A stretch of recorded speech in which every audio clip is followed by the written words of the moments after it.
안녕하세요. 김어준입니다. 삼성 이재용 부회장이 집행유예로 석방됐습니다. 이 사건의 본질 간단합니다. 돈 많은 아빠가 아들에게 재산 물려주는데 세금 안 내고 싶었던 겁니다.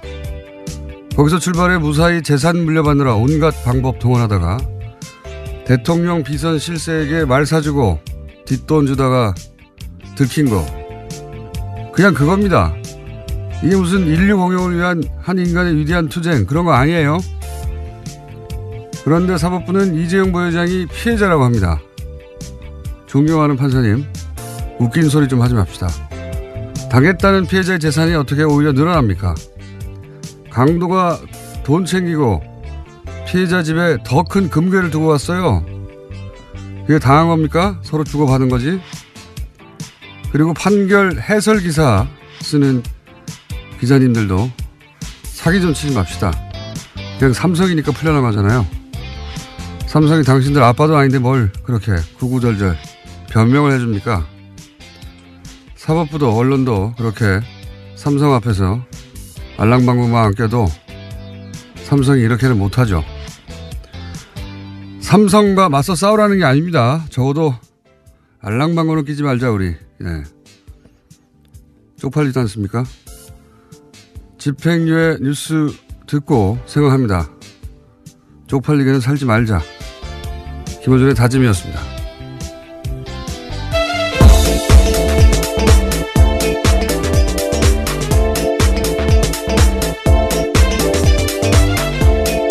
시사인의 김은지입니다. 제가 왜 쪽팔리죠? 네, 저도 같이 다짐하겠습니다. 쪽팔리지 않게. 아, 정말 대단합니다. 네. 삼성도 삼성인데요. 뭐 거기는 살아남고자 그랬다고 쳐요. 그럼 제어할 곳들이 있잖아요. 법도 있고, 네. 언론도 있고. 뭐 이렇게 알랑방구를 낍니까? 네. 뭐 대단한 사건, 뭐 복잡한 것도 아니에요. 돈 때문에 나가는 거죠. 돈 때문에. 네. 네, 정경유착 사건 아니다라는 식의 제목을 아주 크게 다들 뽑았습니다. 오늘 아침 신문에서. 뭘 아니에요. 돈 때문에 그런 거지 다. 네. 삼성이 돈이 너무 많아서 그런 거예요. 네. 아이 참네. 네, 비판적으로 제목을 뽑은 곳은요. 한겨레 경향신문 정도입니다. 나머지는 검찰이 영차 독대에 예? 거기에 포커스 맞춰서 무리수를 뒀다라는 검찰이 잘못해서 검찰이 예, 특검에 대해서 탓하는 웃기지 건데. 맙시다 우리 진짜. 쪽팔리지도 않아요? 무슨 변명을 대신 그렇게 열심히 해줍니까? 아, 자, 첫 번째 뉴스. 네, 말씀처럼 이재용 삼성전자 부회장 뉴스 피해갈 수 없습니다. 어제 풀려났는데요. 서울고등법원은 이 부회장에게 징역 5년을 선고한 1심을 깨고 집행유예를 선고했습니다. 이거 예상됐던 거죠, 예상. 5년 나왔을 때부터 이 집행유예를 풀어주려고 그런다. 다들 얘기했어요, 다들. 네, 소위 3.5 법칙이라고요. 재벌한테만 유독 통하는 이야기입니다.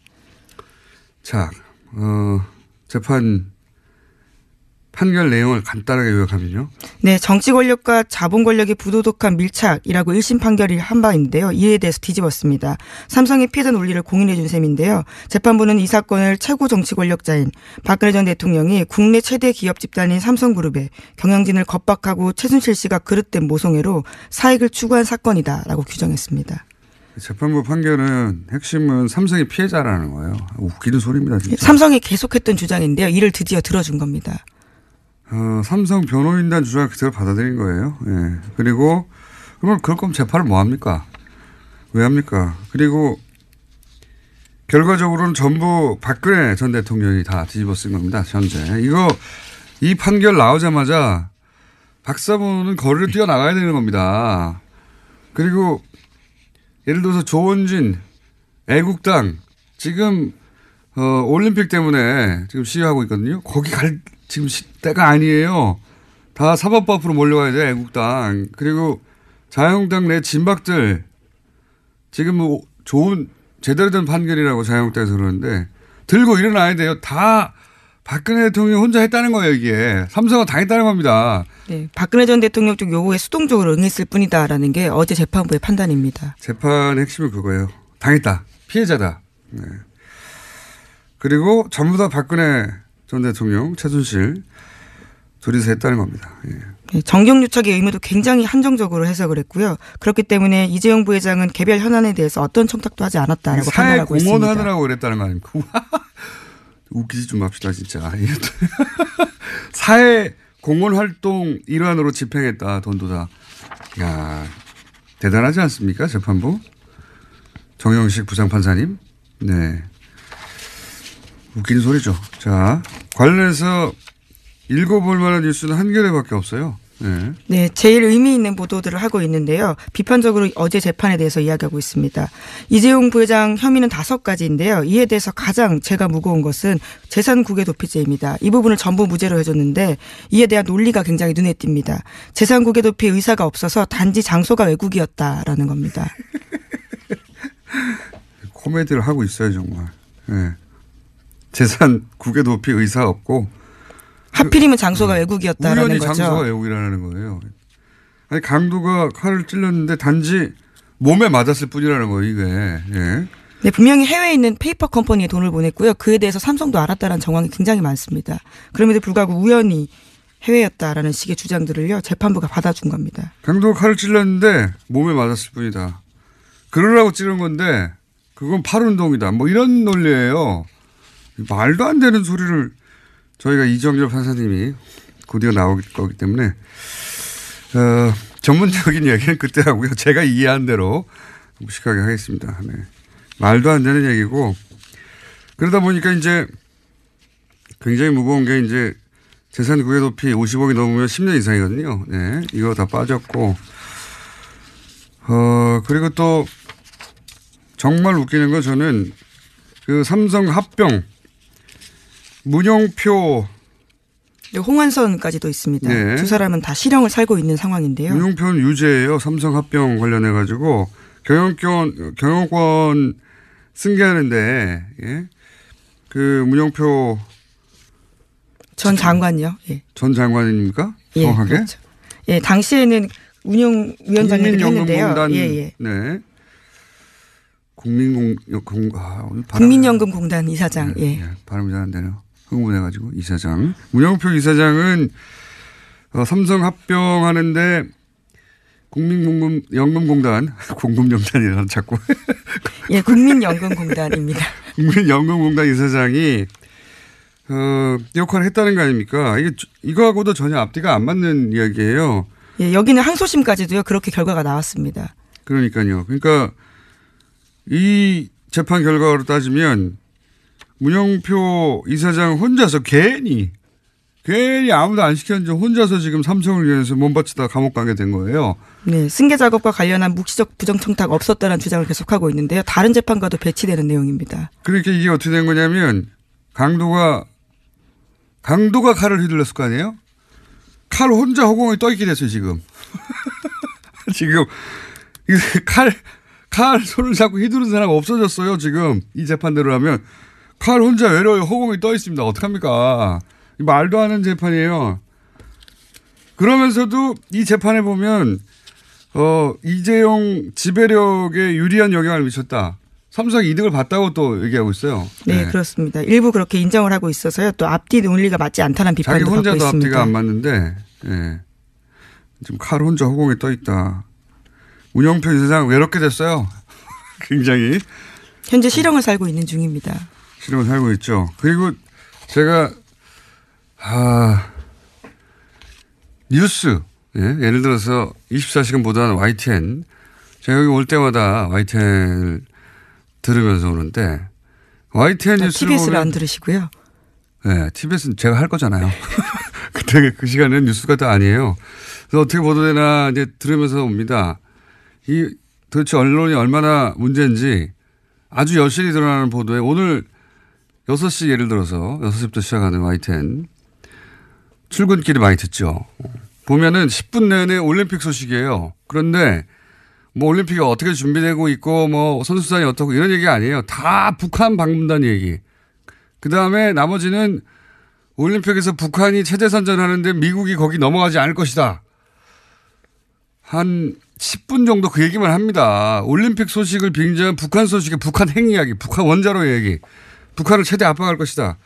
올림픽 뉴스인데 실제로는 북한 얘기예요. 10분 동안. 그거 한참 하다가 이거는 철저히 보수에서 주장하는 거거든요. 예. 그 얘기를 올림픽을 빙자해서 합니다. 10분 동안. 그 다음에 이제 이재용 뉴스는 또 얼마나 비겁한지 처음에는 속방 소식을 드라이하게 전합니다. 그 다음 꼭지가 이재용 부회장의 각오 들을 필요 없어요. 우리가 왜 각오를 들어야 돼요? 각오를 듣고 부친 병문안 갔다. 부친 병문안은 개인 사정입니다. 그게 뭐 뉴스예요. 동정을 보도하고 있는 거죠. 네. 네. 이 별도 꼭지로 다뤄요. 그렇게 이미 처음부터 삼성적으로 기운 뉴스가 나옵니다. 그 다음이 진보 보수 뭐 여야 공방 아주 짧게 기계적으로 보도하고 전체적으로 밸런스 완전히 무너져 있어요. 예. 비판 기사는 하나도 없습니다. 네, 20 내용이 맞다고 인정을 한다고 하더라도 36억 원 뇌물 줬다라고 하는 거거든요. 결코 작은 금액이 아닙니다. 언론이 이렇게 알랑방구를 끼니까 삼성이 눈치를 안 보는 거죠. 예. 파업을 하니까 더해요. YTN을 아주. MBC 뉴스 정도가 짧게 이 반기는 뉴스 전하고 내내 비판하는데 지면에서는 한겨레고요.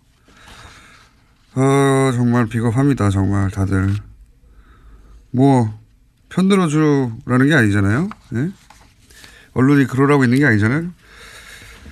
자, 이건 이제 자세한 건 저희 이정일 판사님과 아주 며칠 동안 꼭꼭 씹어 먹기로 하고요.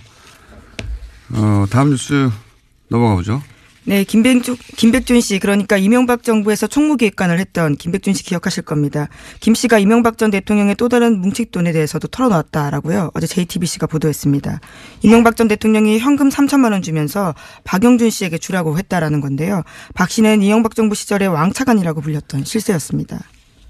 이분은 아마도 이명박 전 대통령이 다른 사안들로 뭐 기소가 되고 재판을 받는다면 다시 한번 언론에 재등장할 가능성이 있다. 자원외교 관련해서 저는 그렇게 전망하고 이 특활비 관련해서도 지금 이제 김백준 씨가 관리했다고 하는 사업 얘기만 나오는데 이것도 사학이 전부였겠는가 하는 의구심이 있지만 그 외에도 김백준 씨를 거치지 않은 특활비들이 보도된 것만도 여러 건이에요. 김희중 비서관 라인을 통해서 부인에게 전달된 돈도 있죠. 네, 예. 서로 전혀 모르는 돈이었다라고 이야기하고 있습니다. 그리고 이제 민간인 사찰 같은 경우는 민정타 라인 타고 갔단 말이죠. 김백준 씨가 아니라. 그 드러난 것만도 다른 루트가 있고 특활비 관련해서 이 루트 위에 더 있을 수도 있지 않은가. 액수가 훨씬 더 늘어날 수도 있다. 지금은 이제 4억 가지고 얘기하고 있는데. 그래서 검찰은 김백준 씨는 이제 방조범일 뿐이고 주범이 이명박 전 대통령이다. 이렇게 해서 지금 기소가 된 거죠? 예, 어제 수사 결과를 발표했는데요. 김백준 전 기획관은 이미 기소가 된 상태고요. 이명박 전 대통령에 대해서는 피의자 신분으로 조사하겠다라고 밝히는 겁니다. 알겠습니다. 자, 이정현 판사님 벌써 들어와서 옆에 앉아있기 때문에 한두 개 정도 더 짚고 오늘은 바로 넘어가야 될 것 같습니다. 네, 2008년 당시 활동기간을 마친 BBK 특검이 수사 기록을 대검찰청에 넘기지 않았다라는 이야기 여러 차례 나왔었는데요. 이에 대해서 아시아경제가 좀 더 자세한 내용을 발표했습니다. 그러니까요, 이제까지 넘긴 것들은 특검의 회계장부가 전부였다라는 거고요. 나머지 장부들은 수사 기록을 다른 곳에 넣었다라는 겁니다.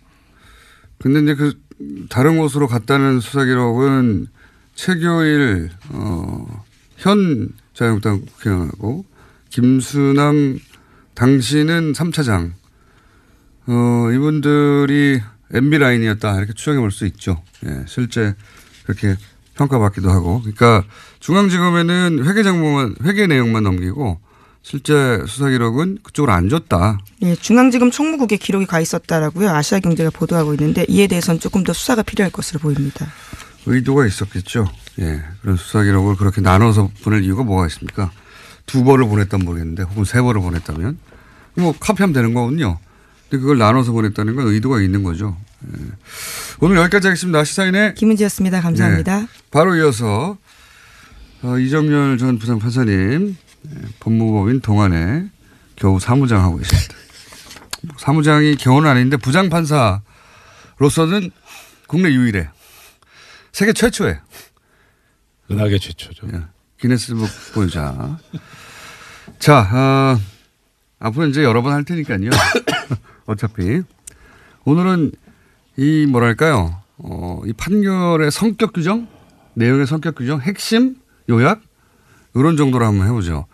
이 판결을 듣자마자 저는 이게 쪽팔리게 살지 말아야지. 거꾸로 정말 쪽팔린다. 당신들을 위해서 내가 대신 쪽팔려 해줄게. 이런 생각이 들었는데 판사님 무슨 생각 드셨어요? 예상 외로 예. 무죄가 선고되지 않았다. 저는 무죄까지 생각하고 있었어요. 예.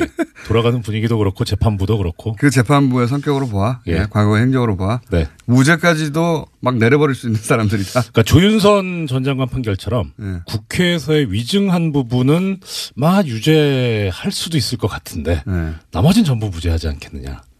그건 전망이고. 예. 라는 생각을 했었죠. 예. 실제 내용을 보고는 또 무슨 생각하셨습니까? 이게 방송에 적합하지 않은 용어인데 예. 우리 이렇게 시쳇말로 뭐 벗었다는 거 있잖아요. 홀딱 벗었다. 뭐 내렸다. 예. 딱 그 느낌이 딱 들었습니다. 이게 홀딱 벗고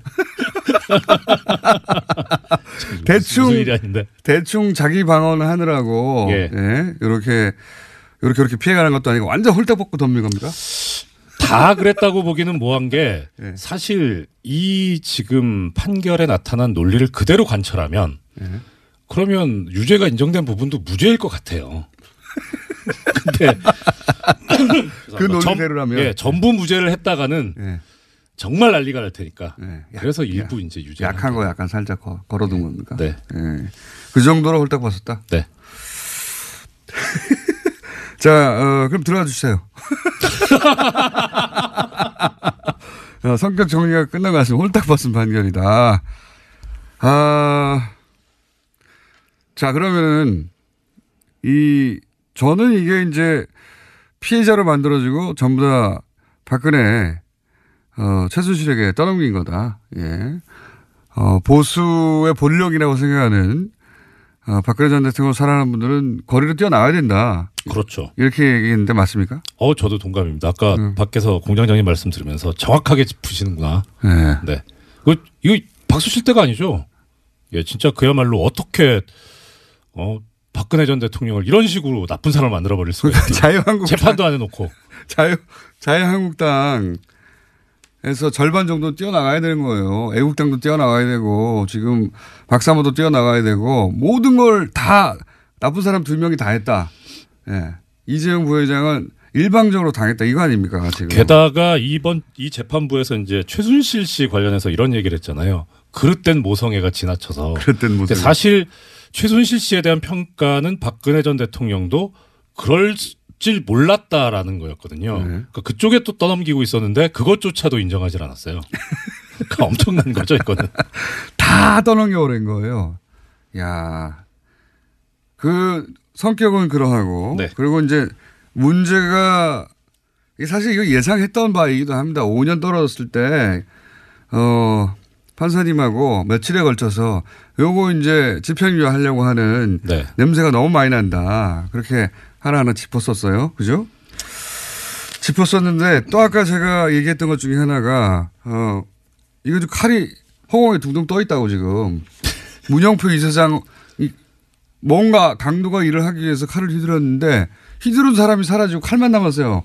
맞아요. 네. 맞지 않습니까? 그러니까 이게 지금 나중에 대법원 가가지고 어떻게 될지도 뭐 특검이 상고하겠다고 바로 의사를 밝혔으니까 대법원 가서 어떻게 될지도 관심이 가는데 사실 이제 여러 개의 강이 나중에 바다로 한꺼번에 이제 모이듯이 모든 사건은 대법원으로 모이거든요. 문영표 전 이사장 사건을 가지고 이 판결을 들여다봤을 때 대법원이 어떤 판결을 할 것인가 쉽지 않을 겁니다. 서로 앞뒤가 전혀 안 맞지 않습니까? 그렇죠. 문영표 이사장은 결국은 자기가 한 걸로. 네. 그렇죠. 그러니까 삼성을 위해서 그런 일을 한 걸로 뭐 그렇게 결론이 났는데 삼성이 사라지다 보니까 삼성은 겁을 먹은 사람을 위해서 일을 한 거죠. 그러니까 피해자가 됐기 때문에 그죠? 그럼 혼자 나서서 하게 된 거예요. 네. 허공에 둥둥 떠가 외롭게 지금. 그렇게 훌륭하신 분을 왜 실형을 선고합니까?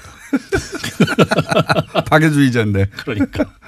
그리고 또 이제 많은 사람들이 얘기하는 게 그 국외 재산 도피가 아니다. 네.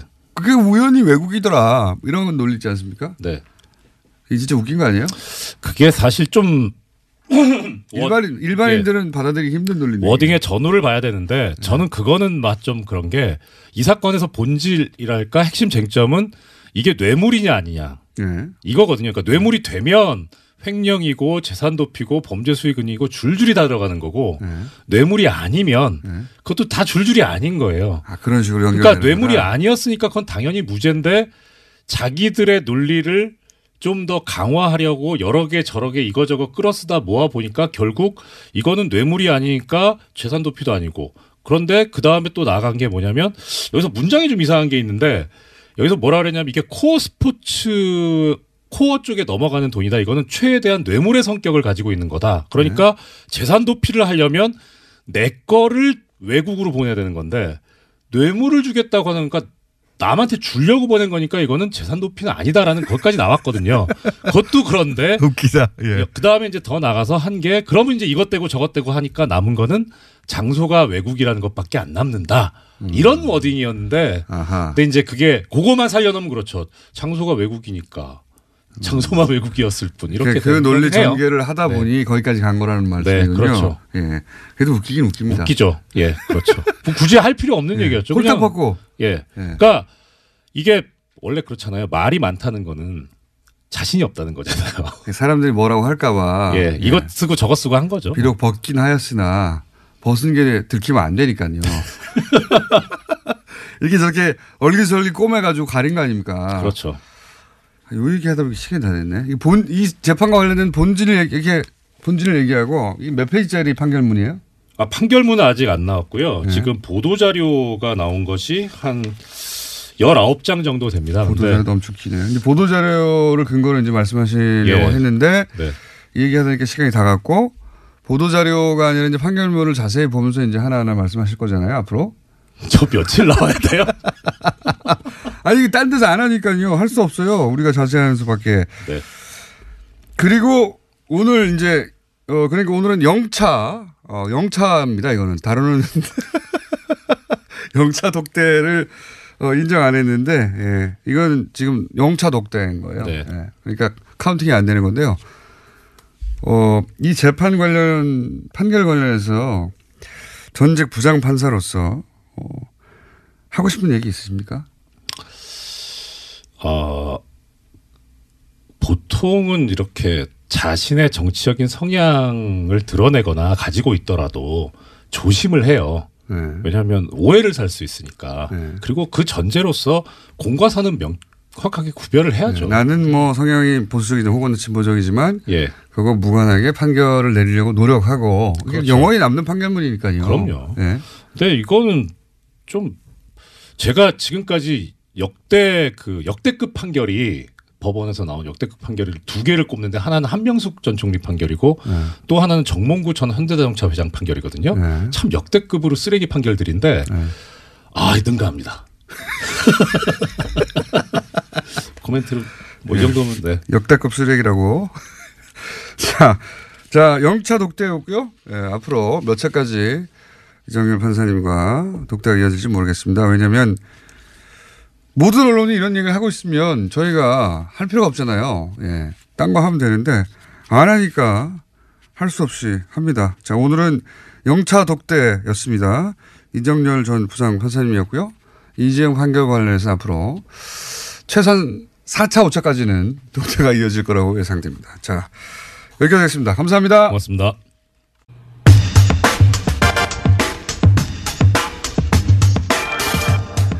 올림픽 개막이 사흘 앞으로 다가왔습니다. 여전히 여러 논란들이 있습니다. 최문순 강원지사 전화 연결해 보겠습니다. 안녕하십니까, 지사님. 지사님, 전화 연결됐습니다. 네, 안녕하십니까. 네, 공장장님 안녕하십니까? 바쁘시죠? 네, 괜찮습니다. 고맙습니다. 네. 저한테 고마우실 거 없고요. 11월 말에 저희가 네네. 인터뷰할 때 네네. 티켓 완판되면 완판담으로 출연한다고 하셨는데 완판됐습니까? 완판을 못했습니다. 지금 완판남이 아니고 이제 미완판남이 될 것 같습니다. 미완판남. 네. 이렇게 뭐 가파르게 상승세를 그리다가 지금 주춤하고 있는데요. 예. 현재 올림픽은 75%, 그다음에 패럴림픽은 85% 정도가 팔렸습니다. 75%. 여기에 이제 현장 판매가 한 10% 남게 되는데 현장 판매를 더하면 85%, 패럴림픽은 95% 이렇게 이 정도 팔렸다고 보시면 되겠습니다. 마지막 남은 기간 동안 꼭 완판하도록 하겠습니다. 네. 이게 이제 궁금한 것은 네. 올림픽이 시작되면 더 이상 그 현장 판매 위에 온라인 판매는 안 합니까? 그것도 계속 판매합니다. 아, 그렇군요. 네. 그래서 지금까지 안 사신 분들 빨리 사셔서 지금 늦게 살수록 좀 좋지 않은 경기들이 남으니까요. 빨리 사셔야죠. 좋지 않은 경기. 네. 그러니까 이제 그 TV로 보다가 나도 한번 가보고 싶다 멀지도 않은데 이런 생각이 불쑥 들면 인터넷에서 여전히 구입할 수 있다는 거죠. 예. 그렇습니다. 네. 그렇군요. 그래서 거꾸로 이제 올림픽이 진행되면서 이 판매율이 더 올라가서 결국은 거의 완판이 될 수도 있긴 하겠군요. 그렇습니다. 이게 이제 판매율이 소치 올림픽이나 다른 올림픽보다 좀 높습니다. 아, 그래요? 그렇지만 이제 제가 완판남을 약속했기 때문에 끝까지 100% 팔아야 될 걸로 생각하고 있습니다. 팔아야 될 걸로. 그래요. 다 이전에 동계올림픽이 이제 세계적으로도 하계올림픽보다 인기가 분명히 낮긴 한데 말씀하셔서 제가 궁금해졌는데 그 이전 올림픽, 동계올림픽들의 티켓 판매는 어느 정도 됐습니까? 지금 우리 지금 75% 지금 이 시점에서 75%가 소치 올림픽보다 조금 높은 상태가 되겠습니다. 아, 그렇군요. 여기서 현장 판매와 진행되면서 판매되는 거를 합하면 한 90% 정도 된 걸로 보시면 되겠습니다. 남은 10%도 저희들은 꼭 팔아야 된다는 생각을 하고 있습니다. 네. 공장장님이 많이 좀 팔아 주십시오. 제가 어떻게 표를 팝니까? 그리고 이런 얘기 많지 않습니까? 뭐 개막식도 너무 추울 거다. 사실 최근에 그 올림픽 관련한 보도들은 대부분 부정적인 뉴스가 훨씬 많아요. 너무 춥다. 뭐 북한 관련된 이야기, 뭐 올림픽 얘기하다가 미국 얘기 나오고. 그렇게 과거와 비교해 보자면 국내 이런 큰 행사 관련해서 부정적인 뉴스가 절반 이상을 차지한다고 할 정도로 그런 뉴스들이 많긴 한데. 네. 그렇죠? 글쎄요, 저도 좀 그 점이 섭섭한데요. 이게 이제 우리가 이제 전 세계에서 손님들이 다 들어와 있고 지금 또 본격적으로 들어오고 있는데 좀 기왕 올림픽을 치르는 거 좀 아주 기분 좋게 치를 수 있도록 다 함께 해주셨으면 하는 그런 마음을 좀 갖고 있습니다. 여러 가지 뭐 문제들이 없는 건 아니지만 이게 뭐 다른 나라에도 있는 문제들이고요. 오히려 외국에서 오신 IOC 위원 같은 분들은 평화올림픽이 됐다는 데서 굉장히 큰 축복을 해주고 있으시고 IOC가 역할을 했다는 데 대해서 자부심을 표현하고 있는 그런 상황이라는 보고를 드립니다. 뭐 정치적인 이야기야. 다른 분들하고 얘기하면 될 것 같아서 제가 이제 실제적으로 거기 가실 분들을 위한 정보 차원에서 여쭤보는데 아까 말씀드린 너무 춥다. 네. 그런 보도가 하도 많아서 가지 말라는 얘기처럼 들려요. 너무 추우니까 가지 말라는 얘기처럼 물론 가지 말라는 내용은 없는데 너무 춥다는 얘기가 많고 그거 어떻게 해결할 건지 또 하나는 가깝잖아요. 이제 KTX가. 그렇습니다. 네. 이게 당일치기로도 갔다 올 수가 있는 건지 뭐 숙박 문제는 어떻게 되는 건지 이런 것 좀 알려주십시오. 아무 데서도 안 알려줘서요. 네. 우선 이제 너무 춥다는 것에 대해서요. 추운 것은 사실이지만 추운 건 사실이죠. 너무 춥지는 않습니다. 이게 제 말은 궁금한 게 거기 뭐 난방이라든지 혹은 뭐 개막식 때 뭐 바람막이라든지 기타 등등 여러 가지가 있어서 그러니까 구경하는 사람들이 그렇게 덜덜 떨면서 저체온증이 걸릴 정도는 아니다.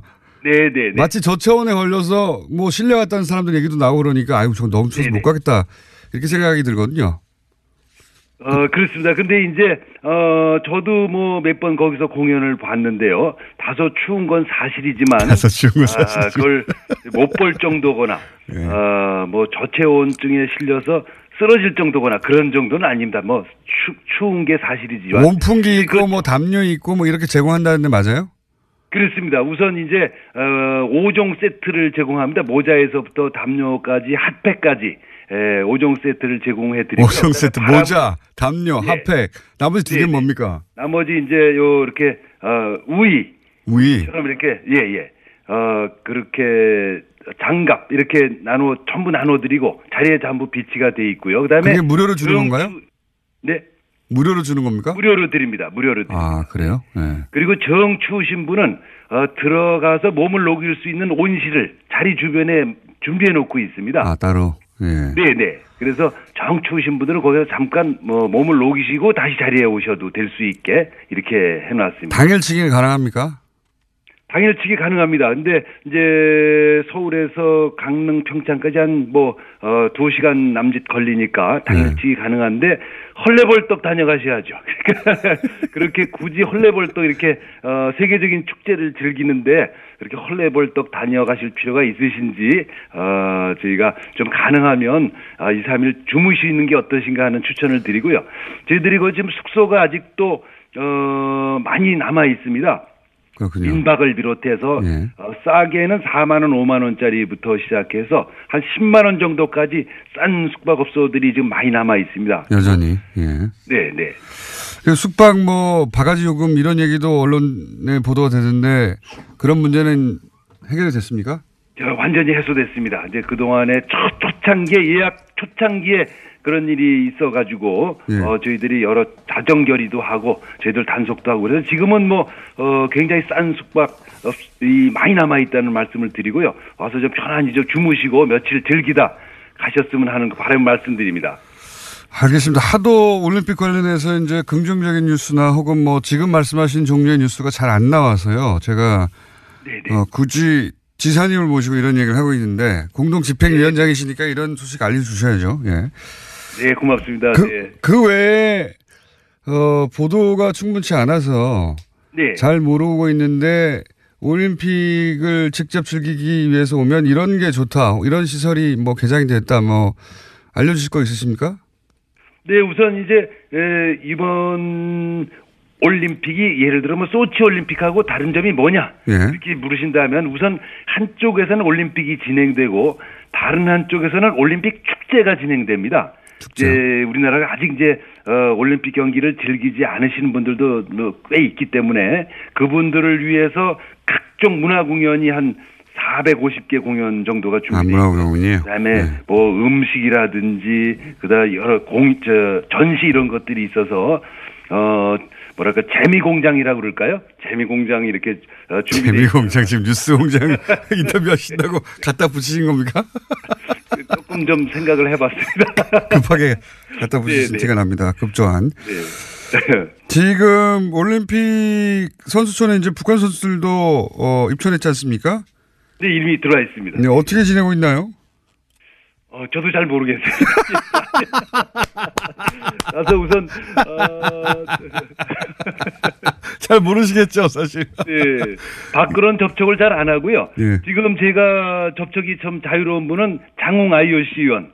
네. 어제 이제 IOC 총회에 왔었고 저도 네. 만나서 한참 얘기를 했었고 대통령께서도 직접 호명해서 감사하다 이런 표현도 했었고 그랬습니다. 그분은 워낙 능수능란한 분이고 여유도 있어가지고 그렇습니다. 아주 예. 노련한 분이신데 예. 어제 제가 만났더니 제가 그때 7년 전에 남아공에서 이제 유치 결정됐을 때부터 예. 만나가지고 꼭 평창 올림픽에 오셔야 된다. 그때부터 이제 얘기를 했었는데 그동안 답변을 못 주다가 이번에 오게 돼서 아주 잘 됐다. 잘 돼서 좋다. 이렇게 표현을 하셨습니다. 알겠습니다. 북한 선수들 잘 지내고 있냐고 하면 대충 그냥 잘 지내고 있다고 말씀하시면 되는데 모르겠다고. 그렇습니다. 네. 너무 솔직하게.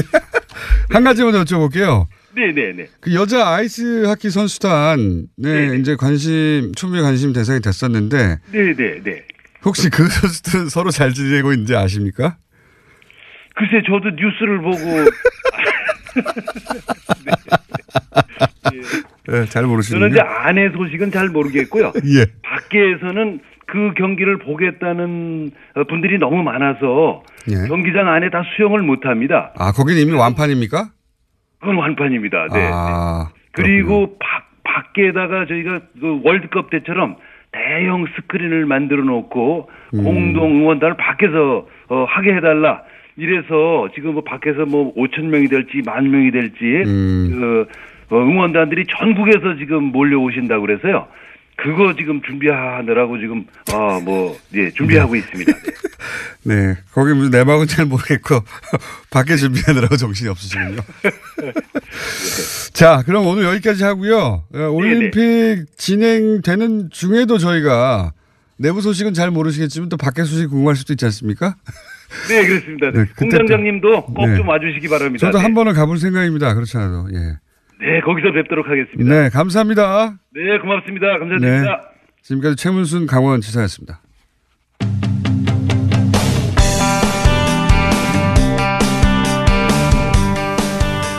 어제 매크로를 이용한 댓글. 예. 최근에 특히 네이버 댓글 관련한 의혹들이 많죠. 예. 최민희 의원과 그 부분을 짚어봤는데 서로 이것이 사실로 밝혀진다고 하더라도 현재 처벌 조항으로는 충분한 처벌이 되지 않을 수도 있다. 이 관련 토론을 준비하고 계신 민병도 의원 나오셨습니다. 안녕하십니까? 예, 반갑습니다. 네. 네이버 얘기하면 네이버에 절대 안 떠요. 예. 절대 안 뜨는데 상관없습니다. 앞으로 저희는 계속 이 문제를 거론해갈 생각인데 어제 이제 그 최민희 의원 나오셔가지고 누구도 수사하기 전에는 매크로가 이용되고 있다고, 매크로는 자동 프로그램, 인간이 하는 게 아니라 이용되고 있다고 확정할 수는 없는데 기술적으로는 가능하다. 그리고 그걸 위해서 필요한 이제 아이디가 많아야 되니까 아이디를 사고 판다든지 또는 뭐 불법적으로 만들어낸다든지 뭐 그런 정황들. 예. 그런 얘기를 쭉 했었습니다. 그런데 그게 서로 밝혀지더라도 그것만 가지고는 처벌 조항이 미비해 가지고 충분한 단죄가 안 된다. 그렇습니까? 예, 맞습니다. 지금은 업무 방해죄 정도로 처벌을 그렇죠. 할 수가 있습니다. 네이버가 피해자가 되는 거죠. 그렇죠. 네. 그래서 업무 방해를 한 사람들을 추적을 해서 그 사람들이 발견되면 징역 2년 이하의 처벌을 할 수가 있는 것이고 거기에 명예훼손이랄지 허위사실이 유포가 됐다고 한다면 그에 상응하는 처벌을 받겠죠. 그건 내용 때문에 그런 거고. 그렇죠. 네. 네이버는 자체 약관에 의해서 이것을 거르게 되어 있습니다. 네. 네이버는 우리가 이 문제에 관해서 추궁을 할 때 네. 자기들은 약관에 따라서 자기들이 그 의무를 성실히 이행하고 있다고 얘기를 합니다만 우리가 들여다볼 방법도 없습니다. 사실은. 그렇죠. 예. 공개하지 않으니까요. 그렇다고 한다면 현재는 이제 생산자하고 배포자만 우리가 처벌을 갖다 하고 있는데 네, 댓글 사실은 운영 자체를 갖다 우리가 좀 들여다봐야 되지 않냐 하는 생각을 하게 되는 것이죠. 절대 공감하는 것이 네이버는 사기업인데 뭐 이렇게 공공의 영역에서 통제하려고 하느냐 하는 이야기는 이제 한간소리인 것이 네이버의 그 첫 화면을 본인의 그 모바일의 첫 화면으로 쓰는 사람들이 엄청나거든요. 그렇죠. 네. 그 공공의 영역에 여론 형성에 지대한 영향을 미치는 그야말로 공공 홈페이지가 됐어요. 네, 그렇습니다. 네. 그건 이제 확증 편향이라고도 하는데 네. 비슷한 사람끼리 뭐 친구를 맺고 비슷한 글을 자꾸 보아가기 시작하는 것이죠. 그래서 어떠한 그 가짜 뉴스가 생산이 됐을 때 그것이 빛의 속도로 전파되어 갖고 미국에서는 오바마 테러 사건 같은 것이 증시에 엄청난 영향을 미쳤다든지 이런 경우가 있어요. 네. 영국 같은 경우는 그래서 작년 연말에 NSC를 열어갖고 네. 이 문제를 갖다가 국가적 차원에서 대응하자. 그래서 총리실 산하에 전담 수사대를 둡니다. 뭐 어떤 부분을 국가적 차원에서 대응하는 가짜 뉴스 생산. 예. 그다음에 독일 같은 경우는 운영자 자체를 처벌할 수 있게 합니다. 아 예. 예. 그게 올해부터 그 발효가 된 소셜 네트워크 운영 개선법입니다. 그래서 가짜 뉴스가 발견됐을 때 신고가 들어올 거 아닙니까? 그럼 24시간 내에 삭제 등의 조치를 취해야 됩니다. 여기에 그렇다면 그 법의 정신을 운영하면 네이버도 책임을 물을 수 있게 되는 거네요. 만약에. 네. 예. 네이버를 통해서는 그 댓글 공작이 일어난다든가 하면 그걸 방치했을 경우에 처벌할 수 있는. 그렇죠. 매 6개월마다 또 정부에 보고를 하게 돼 있습니다. 가짜 뉴스를 어떻게 접수했고 어떻게 삭제했고 여기에 드는 비용이 얼마나 들었다까지 보고를 하게 돼 있습니다. 왜냐하면 또 비용이 천문학적이라고 한다면 공공재 관리 차원에서 그래서 사회적 기금으로 만들 필요도 있지 않겠습니까? 그 SNS 회사들이 사기업이라고 빠져나갈 수 없도록 아예 그렇게 예. 공공의 영역에서 통제하기 시작한 거군요. 네. 네. 그래서 이 의무를 이행하지 않으면 최대 646억 원의 벌금을 갖다가 646억 원이요? 부과할 수 있습니다. 네이버 돈이 많아요. 그런데 사실 독일법은 이제 플랫폼 운영업체한테 기업한테 이제 이런 의무를 갖다 부과하는 법인데 사실 이게 되게 이제 페이스북법이라고 그래갖고 페이스북, 유튜브, 트위터에 적용되는 법입니다. 포탈까지는 안 가요. 근데 이제 그 다른 나라 포탈 예를 들어 구글하고 네이버를 비교하면 금방 알 수 있는데 구글은 뉴스 서비스가 있기는 있지만 그건 이제 본인이 개인적으로 설정을 해야 겨우 나타나는 정도고 그냥 검색이란 말이죠. 그렇죠. 근데 저희는 네이버를 띄우자마자 뉴스가 쫙 깔려요. 마치 페이스북이 소식들을 쫙 전하는 것처럼 성격이 다른 거죠. 우리 그렇죠. 포탈은. 네.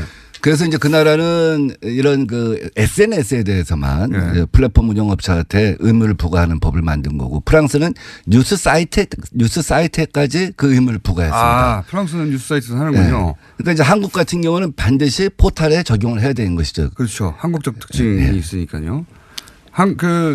지난 트럼프 힐러리 대선 때 보면 결국 미국에서는 이제 포탈이 이런 식으로 우리나라처럼 운영이 안 되니까 페이스북이 그 기능을 했거든요. 뉴스를 전파하는 거점으로. 근데 페이스북을 통해서 엄청나게 많은 가짜 뉴스가 유통됐고 그러다 보니까 이런 문제의식이 생긴 거죠. 네. 그렇죠. 네. 특히 트럼프 진영에서 가짜 뉴스를 많이 생산했다는 것이죠. 네. 작년 작년 1년만 놓고 보면 전 세계에서 18개국에 선거에 중대한 영향을 갖다 가짜 뉴스가 미쳤다 하는 결과 보고서가 나옵니다. 네. 멕시코 같은 경우는 8만 5천 개의 트위터 가짜 계정을 이용해서 가짜 계정. 야당의 선거에 불리하게 이용했다는 보고가 나왔고요. 은하에서는 2016년에 지방선거 때 터키에서 페이스북 홍준표 지사 후보 또 남경필 지사 후보의 페이스북의 좋아요가 90% 생산된 일이 있습니다. 그 사건을 모르시는 분들을 위해서 제가 잠깐 부연 설명을 하자면 두 분, 그 외에도 사실 찾아보면 더 있을 수 있는데 그 페이스북에 좋아요가 이제 막 올라가면 좋아요가 많다는 건 공감을 많이 얻고 정치인 입장에서는 인기가 있고 그런 지표인데 그래서 근데 이제 페이스북은 좋아요를 어느 나라에서 눌렀는지 누가 눌렀는지 모르지만 어느 나라에서 눌렀는지 표시해 주는 기능이 있어요. 그 표시해 봤더니 다 터키에서 나온 거예요. 90%가. 남경필 도지사의 지지자 90%가 터키에 사는 거죠. 저는 약간 좀 의심스러운 것 중에 하나가 뭐냐면 네. 터키하고 우리하고 시간차가 6시간 정도 나잖아요. 네. 그러면 우리가 새벽 3시면은 터키는 밤 9시에 작업을 할 수 있는 겁니다. 네. 우리 댓글 부대들이 주로 새벽 3시에 작업을 시작하잖아요. 네. 사실 새벽 3시에 작업을 하려면 2시부터 뇌도 운동을 해야 되고 몸도 운동을 해야 되고 쉽지 않은 일이거든요. 그래서 거점이 국내 거점하고 외국 거점이 또 하나 있지 않을까 하는 생각도 해봅니다. 그럴 수도 있지만요. 그럼 돈이 들고요. 제가 보기에는 IP를 세탁한 게 아닌가. 뭐 그럴 수도 있겠죠. 네, IP를 세탁해 가지고 거기 찍히는 건 터키인데 추적해 보면 결국 한국 어디로 나올 가능성이 대단히 높다고 봅니다. 저는. 그러니까 2003년도에 최병렬 한나라당 대표가 우리도 사이버 전사 1000명을 육성하겠다고 네. 공개적으로 선언했고 네. 2004년도에 135 108조라는 게 있었죠. 네. 그다음에 여의도 연구소에서 이것을 육성하자. 그래서 그때 민관 중심이 됐던 것 같아요. 네. 그러다 이제 정권을 잡으면서는 민간 주도에서 관주도로 갔죠. 네. 지금은 아마 전관 주도가 아닌가 하는 생각을 하고 있습니다. 전관 주도는 뭡니까? 퇴직 공무원 국정원. 예. 퇴직 공무원. 지금 네이버 같은 포탈에 한 달 정도 된 것 같습니다. 한 달 조금 넘은 것 같은데 그 이전과는 다르게 집중적으로 이렇게 이거 매크로를 사용한 거 아닌가 싶은 댓글, 그러니까 비정상적인 댓글이 폭주하고 있다는 것 자체는 이 비정상적인 현상이 일어나고 있다고 하는 것 자체는 그렇게 생각하시죠? 아주 심각하게 인식을 하고 있죠. 그래서 우리도 당에서 추미애 대표 지시로 이 문제에 관한 특단의 대책을 갖다가 강구하자. 끝까지 발본색원을 하자 이런 생각을 갖고 지금 모니터단이 50명입니다. 모니터 단을 따로 꾸몄습니까? 예. 네. 대선 때도 이렇게 많지는 않았거든요. 대선 때보다 더 해요, 근데. 저도 보고 있는데. 이제 그건 두 가지 원인이 있겠죠. 이제 하나는 잠시만요. 예. 이게 하다가 끊어졌네. 이 중요한 얘기니까 저희가 3부에서 이야기 이어가도록 하겠습니다.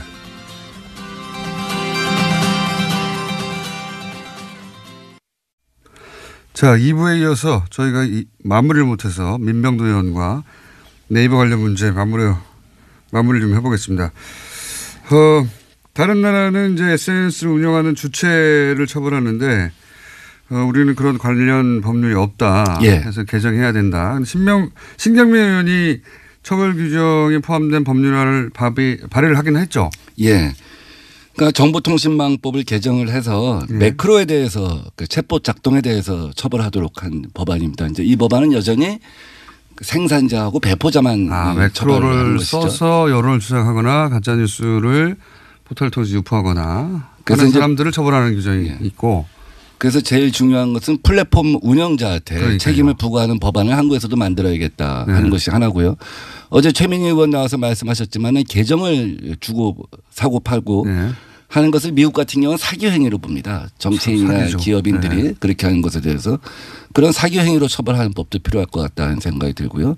기본적으로 매크로가 작동하지 못하게 그 댓글 정책을 네이버가 바꾸는 것이 중요하다고 봅니다. 그것이 범죄의 온상이 된 측면이 있거든요. 의원님은 그렇게 그런 아이디를 사고 파는 행위도 처벌해야 되고 당연히. 예, 플랫폼 운영업자에 대한 그 책임을 갖다 부과하는 법도 만들어야 되고. 그러니까 여기서 운영업자라면 이 케이스는 네이버에 대해서도 규제하는 예, 그런 내용이 있는 법안이 발의돼야 된다. 준비 중이신가요? 네, 준비하고 있습니다. 그렇군요. 그러니까요. 결국은 예, 미래당이 아마 당론으로 동의할 것 같습니다. 우리 가짜 뉴스에 대해서는 단호히 대처합니다. 아직 소개 안 소개 안 됐는데. 했는데 바로 튀어나오지 못합니다. 의원님. 네. 근데 뭐 또 하태경 의원님 시간을 저희가 잘라 쓰고 있기 때문에 예. 불쑥 튀어나오셨는데 경고 한번 하고요. 잠시 기다려 주시고. 자, 그러니까 이제 그 단순히 그 생산하고 퍼뜨린 사람뿐만 아니라 그것이 가능하도록 방치하는 운영자 네이버에 대해서도 처벌 규정을 만드실 예정이고. 네, 그렇습니다. 그리고 그 관련해서 이제 토론회도 개최하신다고 하는 거죠, 지금? 예, 내일 오후 2시부터 국회에서 네. 국회에서 네이버도 참가한 가운데 토론을 합니다. 알겠습니다. 네이버의 책임자도 나옵니다. 관심 있는 분들은 여기 참여해 주시면 될 것 같고요. 예. 가시기 전에 서울시장 도전하시잖아요. 네. 지금 이제 쟁쟁한 물론 서울 박원순 시장의 지지율도 쟁쟁하고 그리고 박영선 의원이나 우상호 의원이나 뭐 하여튼 이름 거론되는 분들 다들 쟁쟁한데 꿀짜시는 거 아닙니까? 저는 뭐 정책으로는 이미 120% 준비가 되어 있다 하는 평가를 받고 있습니다. 누구한테서 받고 계십니까? 이미 언론들이 이렇게 쓰고 있습니다. 잘 못 본 것 같은데. 네이버 심지어 네이버에도 기사가 나옵니다. 이게 네이버를 이렇게 이제 예. 문제 삼으셨으니까 아주 검색어는 안 오시는 걸 각오해야 됩니다.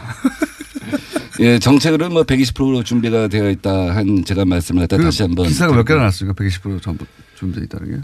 그 검색을 해봐야겠는데. 저는 본 적이 없고. 뭐 한 120개 나오지 않았을까 싶습니다. 예.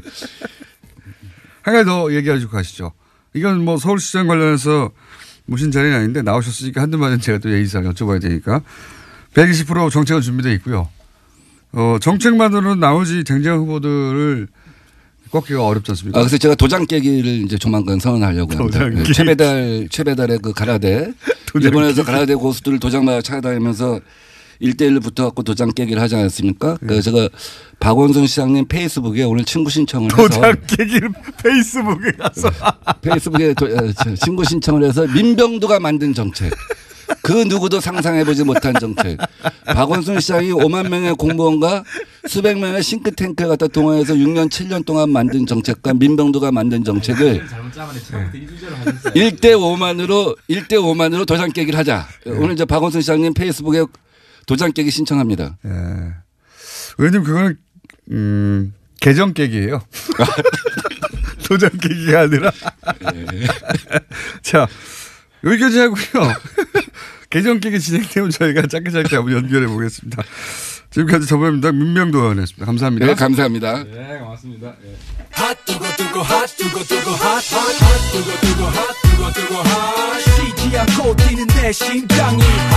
자, 이미 목소리가 나와버렸습니다.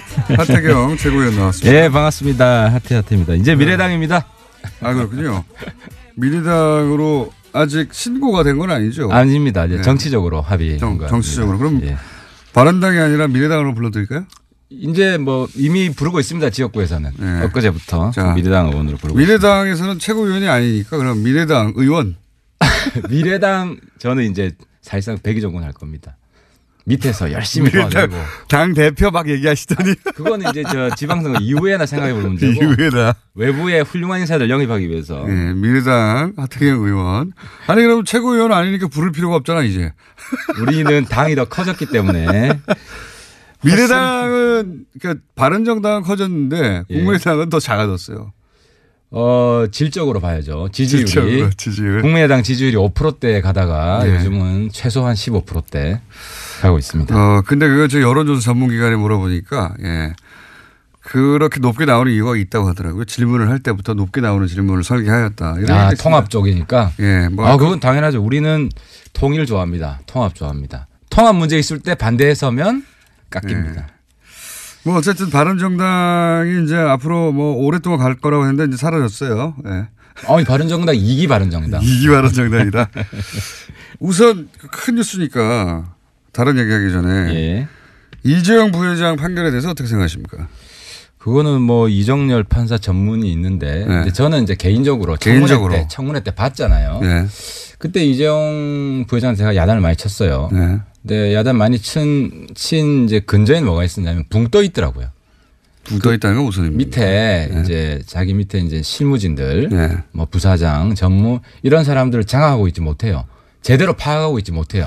근데 그런 척 하는 거 아닙니까? 아니 거짓말만 하는 게 아니라 진짜로 뭐 잘 모르는 게 많았어요.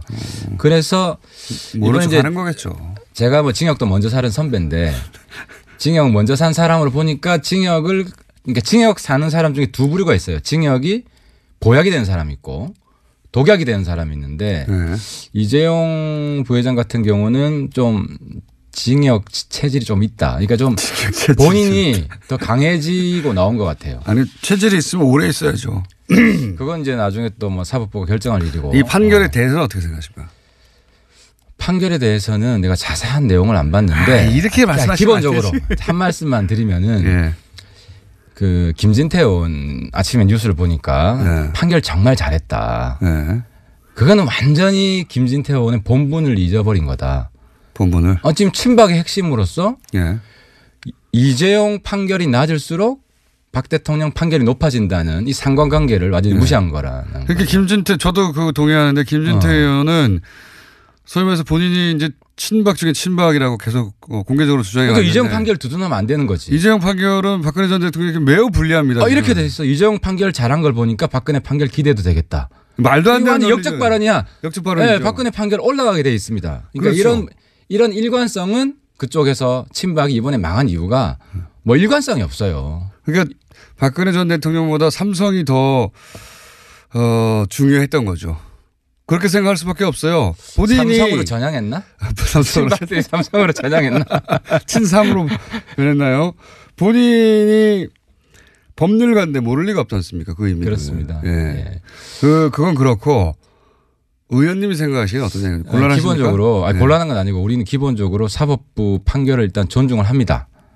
이게 기본으로 깔리고 이게 다릅니다. 바른 정당이기 때문에 네. 존중을 하는데 구체적인 내용에 있어서는 예를 들어 조금 꼼수가 있는 것 같다. 한 가지만 이야기하면 말 문제. 말은 내가 청문회 때 질의를 했기 때문에 네. 말을 사준 게 아니라 이제 렌트비만 예. 그죠? 그러니까 이자만 그러니까요. 고려한다. 네. 빌려준 거다. 그거는 그렇지. 그러니까 이자만 고려하고 말값 전체는 예. 준 게 아니다. 이거 아니에요. 그러니까요. 그래서 집행유예로 나온 거 아니에요.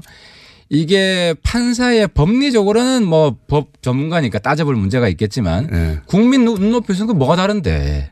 뭐가 다른 게 부분은- 아니라 말도 안 되는 거예요. 그러니까 말 문제는 말도 안 된다. 그건 동의해요. 그러니까 말 사실상 문제는 사준 말도 안 거다. 국민들의 눈높이에서 볼 때는 그렇다는 겁니다. 안 들켰으면 그렇게 처리했겠습니까? 들켰으니까 그렇게 처리한 거지. 그 부분은 제가 실제로 청문회 때 그때 따지려고 했는데 박상진 이번에 이제 집행유예 나오셨대요. 그분이 다 갑자기 집행유예 나왔어요. 아프다고 그래서 못 나와가지고 아프다고 그래서. 굉장히 준비를 많이 해서 아직도 기억이 나는. 하여튼 포인트입니다. 전체적으로는 사법 판결을 존중하는데 말 문제에 구체적으로 들어가서 말 문제를 그걸 빌려준 거로 처리한 것은 말이 안 된다. 이 그 정도? 부분 말이 안 된다. 그 그리고 부분 외에도 말이 안 되지 않. 박근혜 대통령이 겁박한 것은 기본적으로 저는 맞다고 봐요. 이해가 맞아 떨어진 거죠. 왜냐하면 네. 박근혜 대통령은 어떻게 생각하냐면 재벌에 대한 존중하는 마음이 없어요. 아니 그러니까 제 말은 박정희 대통령이 만든 재벌인데 내가 없애도 된다. 그러니까 박근혜 대통령이 친재벌이라는 거는 완전히 잘못된 가설입니다. 그 부분. 왜냐하면 아버지가 만든 건데 난 저거를 만들 수도 있고 없앨 수도 있다. 이런 거기 때문에 뭔가를 공모한다는 생각을 하는 사람이 하는 분이 아니에요. 재벌이랑. 제 말은 그러면 삼성은 피해자입니까? 박 대통령이 가해자인 건 확실하고 네. 확실하고 이재용 부회장이 어떤 내용을 가지고 붕 떠 있었기 때문에 이재용 부회장이 박근혜 대통령이랑 공모를 감히 시도했을 리가 없다. 이건 확실한 사실이에요. 아니 그럼 피해자라고 하는 판결에 동의하시는 거 아닙니까? 아니 정유라 부분은 그렇지 않죠. 그러니까 정유라 부분은 자기들의 이익을 염두에 두면서 알았다는 거 아니에요. 저도 이제 화가 나는 거는 최순실 정유라 몰랐다 그랬거든요. 청문회 나와서. 근데 지금 보면 거의 사실은 인지했다는 거 아니에요. 실세라는 거를. 예. 그리고 그거를 활용화를 했다는 것도 어느 정도 인정이 된 거 아니에요. 그러니까 그런 부분은 정확하게 청문회에서 위증을 했다는 게 나온 거죠. 아니 이게 피해자냐고요? 박근혜 입장에서는 박근혜 관계에서는 피해자고 네. 최순실 관계에서는 이용하려고 했다는 거죠. 아 박근혜 대통령한테는 피해자고 최순실 관련해서는 주고받았다? 그러니까 밑으로는 몰래 하려고 그랬는데 네. 공개적으로 하려고 그랬던 건 아닌 것 같다. 네. 곤란하시죠? 곤란한 게 아니고 나는 팩트 중심으로 이야기하는 거예요. 욕 듣더라. 자 어영부에 넘어가시려고 하니까 어영부에 넘어가 드릴게요. 자, 그건 그렇고, 이제 국민의당의 전당대회 없이 이제 합당 선언. 그러니까 요거는 계속 까시던데 깔만한 거리가 안 되는 게. 왜 안 됩니까? 이게 전당대회도 없이 왜 안 되는지 제가 설명을 해드릴게요. 전당대회를 하려면 당원을 특정해야 됩니다. 근데 그 박지원 대표 민평당 측에서 결정적으로 잘못한 게 네. 창당 준비위원회를 먼저 결성을 해가지고 네. 징계를 받을 만한 빌미를 줬습니다. 빌미 준 건 맞아요. 그죠. 그러면은 그쪽 발기인으로 들어간 1000명의 당원이 이름이 중첩되는데 네. 이 부분, 이 사람들을 징계해야 될지 말아야 될지 결정을 해야 되는데 네. 개인정보 공개를 안 해주니까 결국 이중당적 될 사람들이잖아요. 그럼 이쪽에서 징계해서 당원 자격을 박탈하면 되는데 그걸 안 해주니까 전당대회를 못 연 거죠. 열 수가 없었던 거죠. 열고 싶어도. 요게 팩트예요. 그렇게 말할 수도 있고요. 빌미를 주니까 아싸 전당대회 골치 아픈데 하지 말아야지. 그 전에 박지원 대표 측이 결정적으로 이번에 전략 미스한 게 그쪽 창당을 너무 서둘렀어요. 그러니까 창당 준비위원회를 국민의당 전당대회 전에 한 건 완전히 패착이에요. 그러니까 이쪽 전당대회 후에 했으면 전당대회 무산시킬 가능성도 있고 민평당 측에서 승리할 가능성이 남아 있었는데 승리할 가능성을 스스로 봉쇄했다. 이 부분을 어쨌든 지금 짐 싸들고 다 나갔잖아요. 오늘 나가죠. 오늘 창당대회 하잖아요. 뭐 그렇게 지금 안철수 대표 측을 변호하고 하시는 건 다 변호하는 게 아니라 전략 내가 처음부터 이야기했지만 바른정당은 박지원 대표 하기에 따라서 흡수 통합될 수도 있었어요. 박지원 대표가 바른정당 통합에 앞장섰으면 어떻게 됐냐. 결과적으로 우리 당에서 합칠 수 있는 사람과 못 합치는 사람이 또 반분돼 가지고 일부는 국민의당 흡수되고 일부는 또 떨어져 나오고 독립하러 이렇게 해서 박지원 세력의 주도권이 보장이 됐을 텐데 이거를 반대를 해 주니까 바른정당이 그대로 그리고 국민의당에서는 좀 그나마 좀 안 대표 헤게모니가 강화되는 방향으로. 그러니까 지금 박지원 대표가 입증이 됐잖아요. 지금 미래당 통합의 1등 공신이 박지원 대표예요. 그러니까 이거는 박지원 대표가 잔 기술은 굉장히 발전해 있는데 큰 기술이 없다라는 게 이건 자인을 해야 돼. 결과적으로. 그건 그렇다고 쳐요. 그거는 이제 박지원 대표도 구조로 나오시니까 그때 한번 여쭤보세요. 네, 대표님 본인의 입으로 해명하면 되는 것이고 제가 이제 잔기술 말씀하시니까 하니까 국민의당의 안철수 대표 측의 잔기술은 눈부셨어요 이번에. 근데 명분이 있었다는 거예요. 그러니까 명분. 저도 그 부분이 참 우려됐어요. 네, 예를 들어서 봐요. 이제 원래 당원은 전당대회에서만 개정하는 거 아닙니까? 그렇죠? 원래 자기들 당원.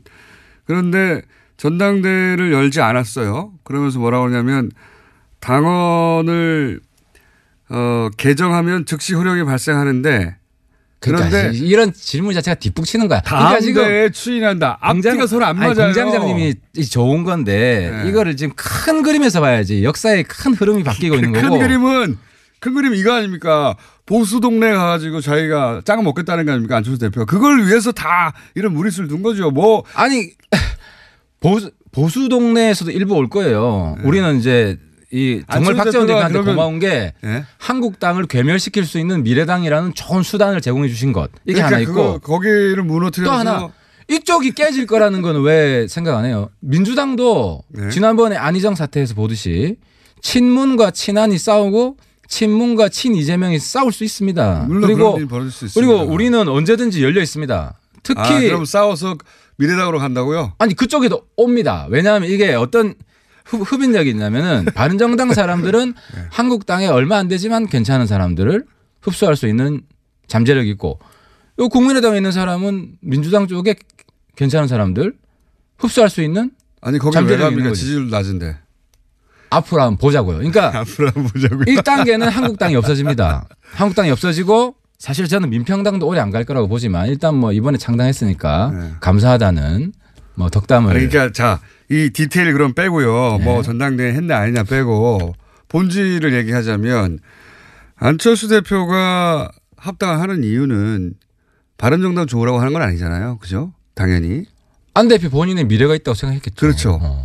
그 미래가 뭐냐면 지금 이 진보 진영에서는 자기 자리가 점점 좁아지고 없어지니까 그리고 문재인 대통령하고 민주당이 그쪽은 다 먹어버렸다고 생각하니까 그러니까 이쪽으로 조금 보수 쪽으로 옮겨가지고 앞으로 자유한국당도 잘 안 될 것 같으니까 지방선거 끝나고 나면 그때 이렇게 쑥 모아서 자기가 거기 보수의 적자가 되려고 하는 거면 새로운 그러니까 보수의 적자. 이제 그거를 그거 맞죠? 이걸 이렇게 얘기한 게 그거 맞아요. 맞습니까? 아니, 안 맞습니까? 박지원 대표 측이 안철수 대표를 엄청나게 키워줘 버렸다. 내가 이번에 부산 컸어요. 아니 컸어요. 부산 가니까 안 대표 완전히 다르게 봐요. YS처럼 봐요. 센 정치, 화끈한 정치. 아니 저렇게 사람 만나는 폭이 좁으신 거 아닙니까? 아니 이게 부산 사람들 화끈한 거 좋아하는데 확실히 싸우는 거 좋아하고 내 그게 생각나더라고. 그 우리 옛날에 전대엽 노래 있을 때 조금만 더 쳐다오 시퍼렇게 날이 설 때까지 안 대표가 시퍼렇게 날이 섰어요. 엄청나게 두드려 맞아가지고 혼자 섰겠죠. 이게 부산에서 인기 엄청 올라갔다니까요. 알겠습니다. 올라갔다고 그러니까 하고요. 안 대표를 키워준 거는 네. 민평당이다. 뭐 그렇게 생각할 이게 수도 때리면 있습니다. 때릴수록 크는 게 정치입니다. 저도 좀 쳐주세요 좀. 자, 이건 맞다고 보시죠. 안철수 대표가 거기 가서 새로운 보수의 적자가 되려고 하는 본인 계획 그렇게 될지 안 될지는 이게 차치하고 제가 본인 이제 공장장님 계획인 거죠. 보고 네. 이 소설을 쓰는 건 필요하죠. 한데 정치는 쪽대 본 정치입니다. 그때 계속 바뀌어요. 그러니까 아니, 큰 그림은- 드라마 큰 그림이 지금 대하 드라마 소설이 있어요. 뭐 있다고 칩시다. 쪽대분도 근데 이게 예. 전체 스토리가 있은 다음에 그때 나오는 전체 거죠. 스토리가 있는데 결론이 바뀌어요. 네. 다 죽는 거 결론 냈다가 죽이면 안 돼요. 댓글 엄청나게 달리면 바뀝니다. 이게 정치입니다. 그러니까 제 말은 지금 시나리오는 그거 아니냐 이거죠. 나중에 그러니까 바뀔지언정. 그런 대본이 있는지 없는지는 이제는 국정원도 모르지. 국내 정치 개발하면 안 되니까. 근데 본인이 이제 보시면 어때요? 제가 볼 때는 있죠. 안철수 대표 이번 통합 과정을 보면 네. 순발력 정치를 하고 있어요. 그리고 매번 왜냐하면 제가 가장 걱정했던 게 마지막 당헌 당규 개정인데 이거는 반칙으로 될 수 있다. 하면 안 된다. 근데 명분을 민평당이 딱 준 순간 순발력 있게 딱 바꿨다는 거예요. 그러니까 그걸 크게 순발력 있게라고 말씀하시는 거는 이제 합당이 돼야 되니까 그렇게 해석해 주시는 거고 삼자들이 보기에는 물론 국민들이 평가하기 나름인데 꼼수죠. 국민들이 평가하기 나름인데 국민들이 볼 때는 민평당도 따로 집안 살림 차렸잖아. 끝까지 이 집안의 순결을 지키겠다는 이런 걸 보인 적이 없잖아요. 우리보다 먼저 창당해요.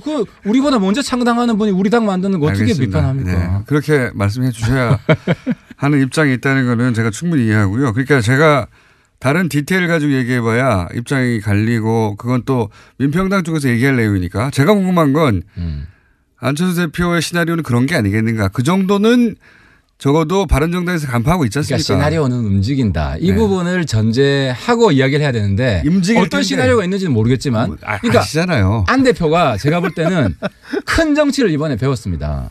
그리고 유 대표도 이게 좋은 야당이 있어야 좋은 여당이 생긴다는 게 이번에 입증이 된 게 안 대표가 큰 정치를 하니까 유 대표도 이번에 큰 정치를 하기 시작하는 거예요. 네, 알겠고요. 그러면 이건 이제 안철수 대표의 속마음이니까 예.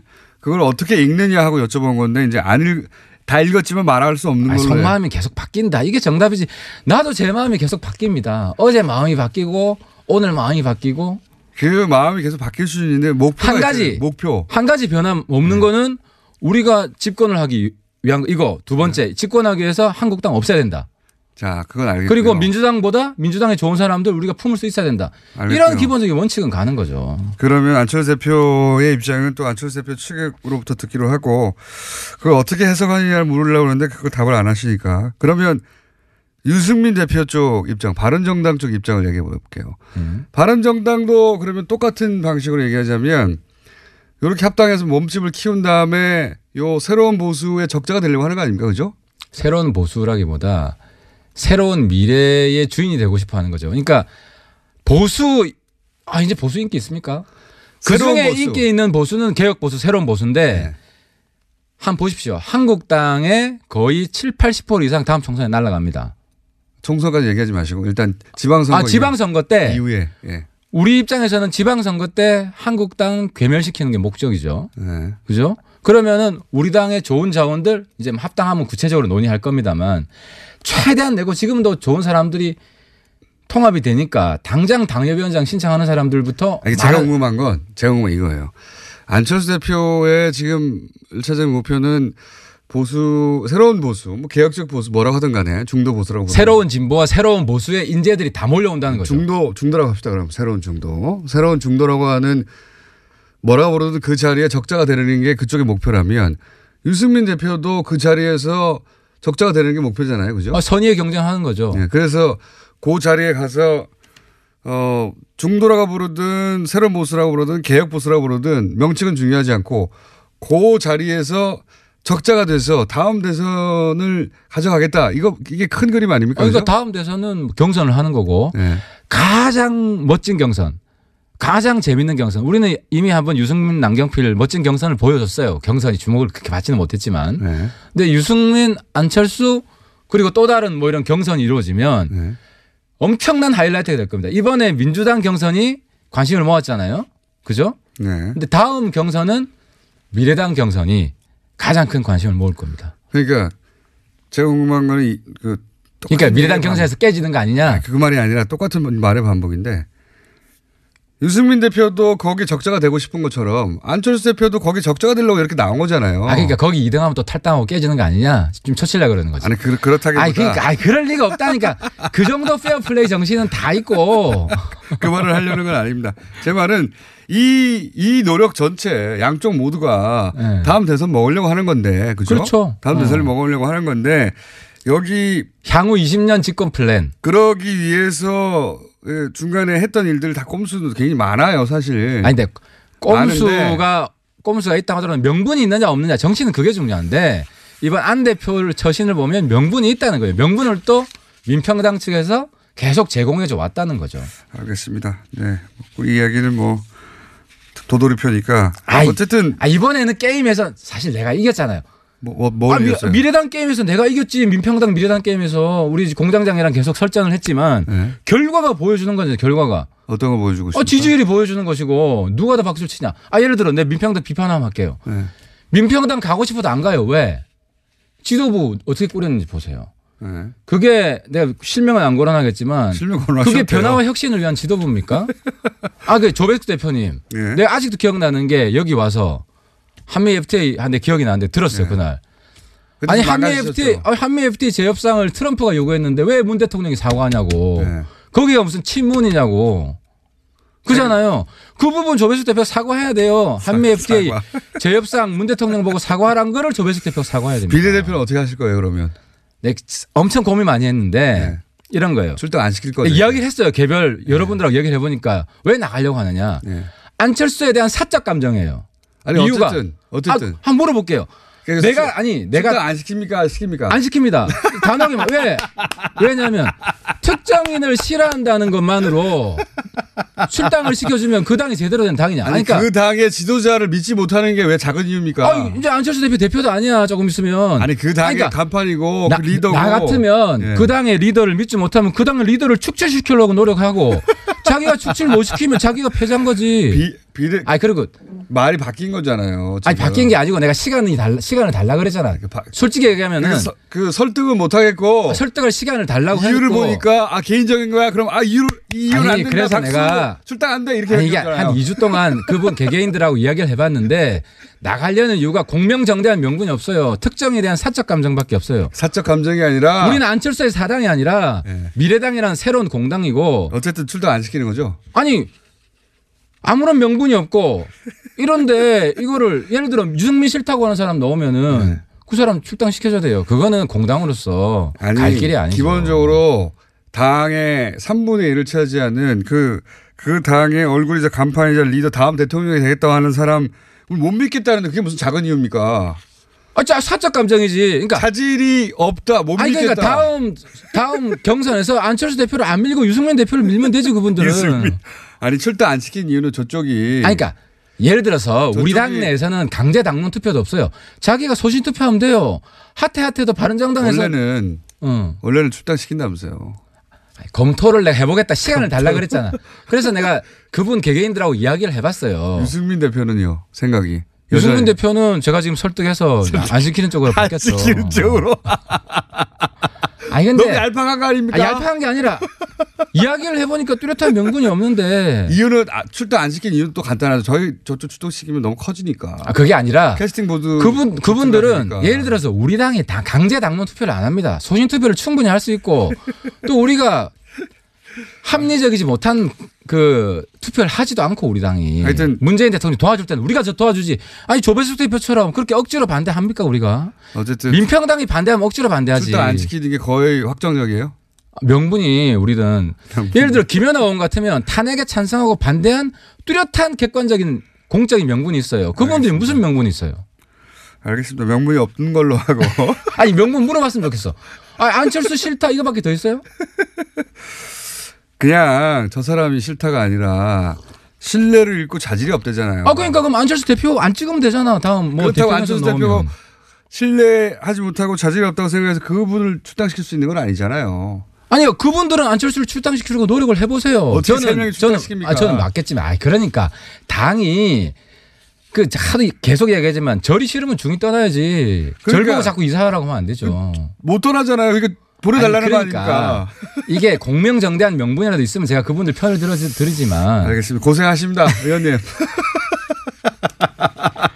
자, 안철수 대표 쪽을 이렇게 변호해 주고 그리고 이제 유승민 대표도 변호해 주시고 고생하시고. 아니 제가 깔 땐 까죠. 근데 이거는 명분에서 그분들이 딸려요. 알겠습니다. 한번 물어보세요. 안철수가 개인적으로 싫은 거 말고 무슨 명분이냐고. 개인적으로 싫은 게 아니라 그 사람이 자질이. 그러니까 어쨌든 개인적으로 싫은 거 아니에요. 그게 어떻게 개인적으로 싫은 건가 단순히. 정치 리더로 인정이 안 되는 거예요. 내가 얘기했잖아. 안철수 대표 안 보면 되고 대표 안 찍으면 되고 후보 안 찍으면 되고 그런 거지. 그거 구차합니다. 좀. 변경의 이유로는. 그러나 어쨌든 그런 입장으로 변경되었다. 변경이 아니라 오랜 수고 끝에 최종 결론을 이렇게 내렸다. 최종 결론을 내었다. 자, 바른정당 최고위원이어서 저희 고정이었는데 이제는 미래당의 1개 의원밖에 안 돼가지고 저는 언제든지 다른 분한테 물려줄 준비가 되어 있습니다. 알겠습니다. 아직까지는 최고위원이기 때문에 바른정당의 하태경 최고위원이었습니다. 감사합니다. 막판이 좀 치사한 것 같아. 이제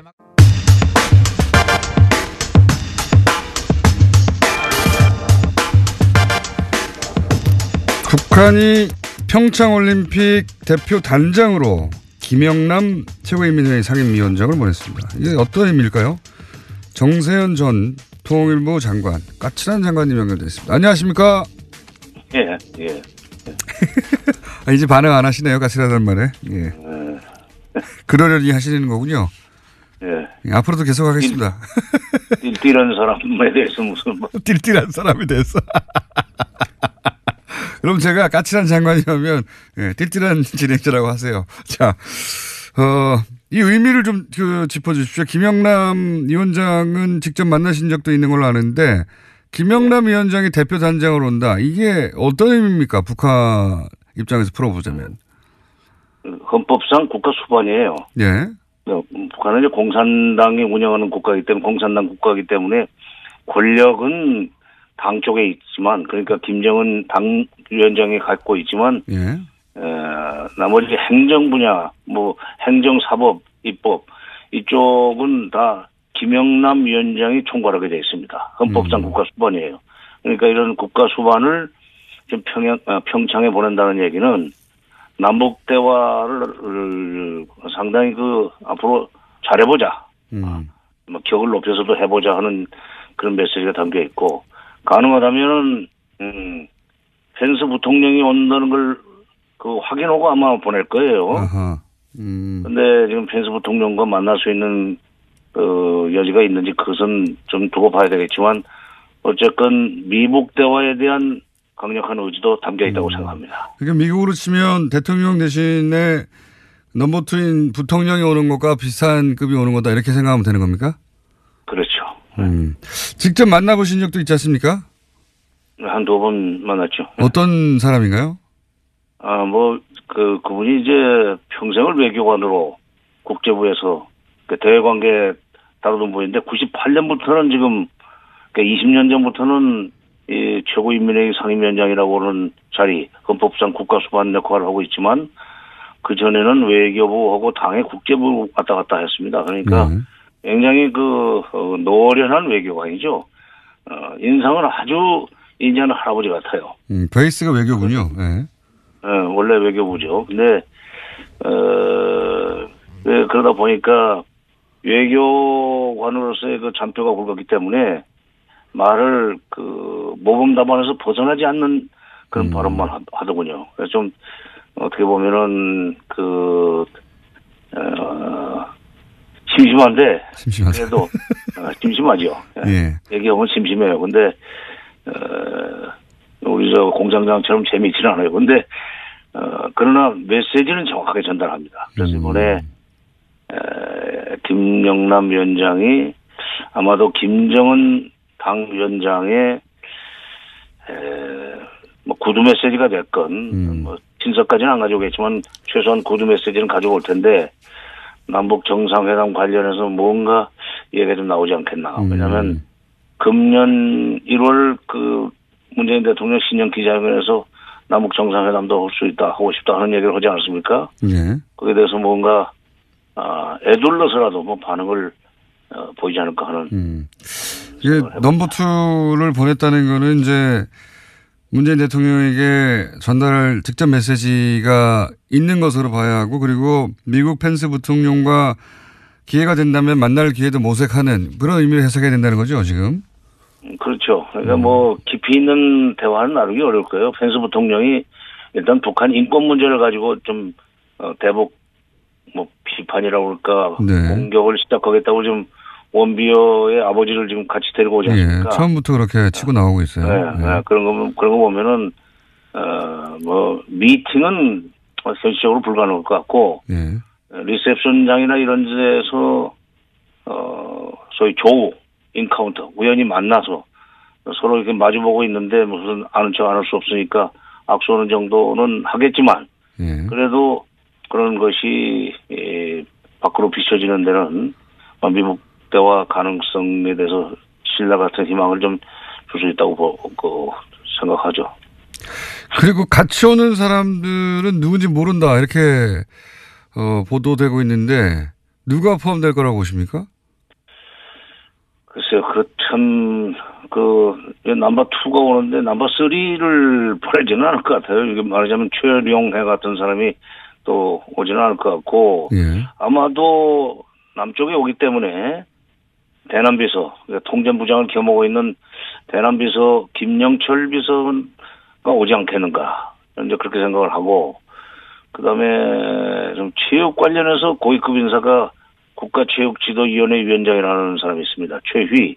원래 최룡해가 하던 자리인데, 높은 자리예요. 우리 문화체육, 거기도 체육부가 있지만은 네. 장관보다 어떤 점에서 더 높은 자리이죠. 그 정도 오지 않겠는가. 혹시라도 그런데 또 난데없이 김정은의 여동생이 낄지도 모르죠. 그러나 그런 이제 이야기거리를 만드는 수준이지 뭐 깊이 있는 대화를 할 수 있는 상대는 여동생일 뿐 정치적 의미는 없다. 예. 네, 그렇군요. 여동생 온다 하더라도.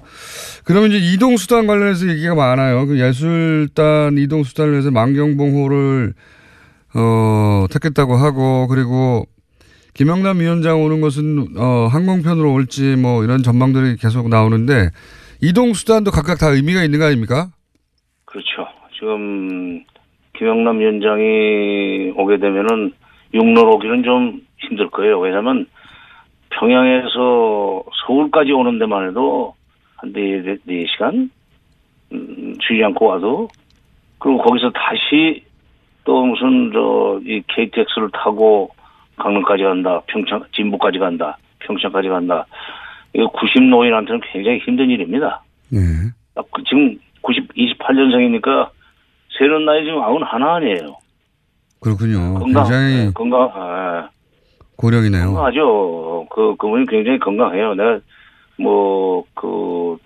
벌써 12년 전, 13년 전이지만은 최근에 어디 이 사진 같은 데서 보면은, 자료에서 보면은 아직도 건강한데, 그래도 90이 넘은 고령이기 때문에 육로로 오기는 어려울 거고, 그다음에 이제 공로로 온다, 비행기로 온다, 이럴 경우에 그거를 거부하기가 어려울 거예요. 이렇게 되면 또 이제 우리 국내에서 뭐 유엔 제재 문제, 오이사 조치 문제, 뭐 시비를 걸고 날 텐데. 대북 제재 위반이라고. 예. 그렇죠. 기왕에 지금 만경봉호 오는 것까지 받아들였기 때문에, 뭐 공로로 오는 걸 거부하기 어려울 거고, 이거 가지고 논란이 더 이상 안 일어나는 게 좋습니다. 왜냐하면 요즘 평창 올림픽을 평화올림픽으로 만들어 보자고 하는 취지에서 북한이 이렇게 상징성이 높은 사람도 뭐 보내고 그러는데, 거기다 대고 계속 무슨 절차 내지 과정상의 문제를 가지고 분란을 일으키면 제3국 남의 나라 보기에도 좀 창피하죠. 저 사람들 왜 같은 민족끼리 저렇게 헐뜯고 그러냐, 이런 식의 손가락질하지 않겠어요? 이거 어떻게 보십니까? 아베 총리가 우리나라에 와서 문재인 대통령하고 만나면 바로 올림픽 끝나자마자 한미 군사훈련 빨리 하라고 요구할 거라고 하던데, 이거 너무 주제 넘은 거 아닙니까? 주제 넘은 게 아니라 지가 왜 그런 데 나서요? 아니, 한미간 하는 문제를 지가 무슨 뒤에서 조종자야 뭐예요? 이 사람은 한반도 유사, 그러니까 한국의 한반도의 여러 가지 군사적인 위기가 높아질수록 자기가 자기 임기 중에 평화 헌법을 개정해서 일본 자위대 해외 출병을 가능케 할 수 있다고 믿고, 그런 상황을 만들기 위해서 노력을 하죠. 그래서 아베야말로 북한이 사고치기만 기다리는 사람들이에요. 함정 파놓고 빠지기 기다리는 거지. 근데 이게 한미연합훈련 한미가 알아서 할 일이고, 그런데 왜 가짜않게 일본 총리가 나서가지고 훈련을 재개해야 된다는 얘기를 여기서 합니까? 문재인 대통령이 거기에 대해서는 큰 한미 간의 문제이기 때문에 당신은 빠져있으라는 얘기로 단호하게 얘기를 할 필요가 있다고 생각해요. 그런 말을 할 수 있다는 발상 자체가 이게 말이 안 되는 거 아닙니까? 남의 나라 군사훈련을 가서 내가 빨리 하라고 말을 해야 되겠다, 이렇게 보도가 돼서 제가 여쭤보는 건데. 그래요. 미국이 또 그렇게 아베를 두둔해왔기 때문에. 그거 믿고 그러는 걸까요? 미국 믿고 그러는 거죠. 그러니까 일본 보면은 좀 비겁해. 꼭 미국 앞에 서가지고 뒤에 있는 큰 형이 때려줄 거라고 생각하고 앞에서 막 소리 지르고 하는 왜 그 졸개 있잖아요. 장관님. 아니, 내가. 오늘은 여기까지 해야 될 것 같습니다. 화가 나신 것 같은데. 어떤 편이지만은 너무 심해가, 왜는 좀. 예. 또 연결하겠습니다. 감사합니다. 예. 정세현 장관이었습니다. 안녕.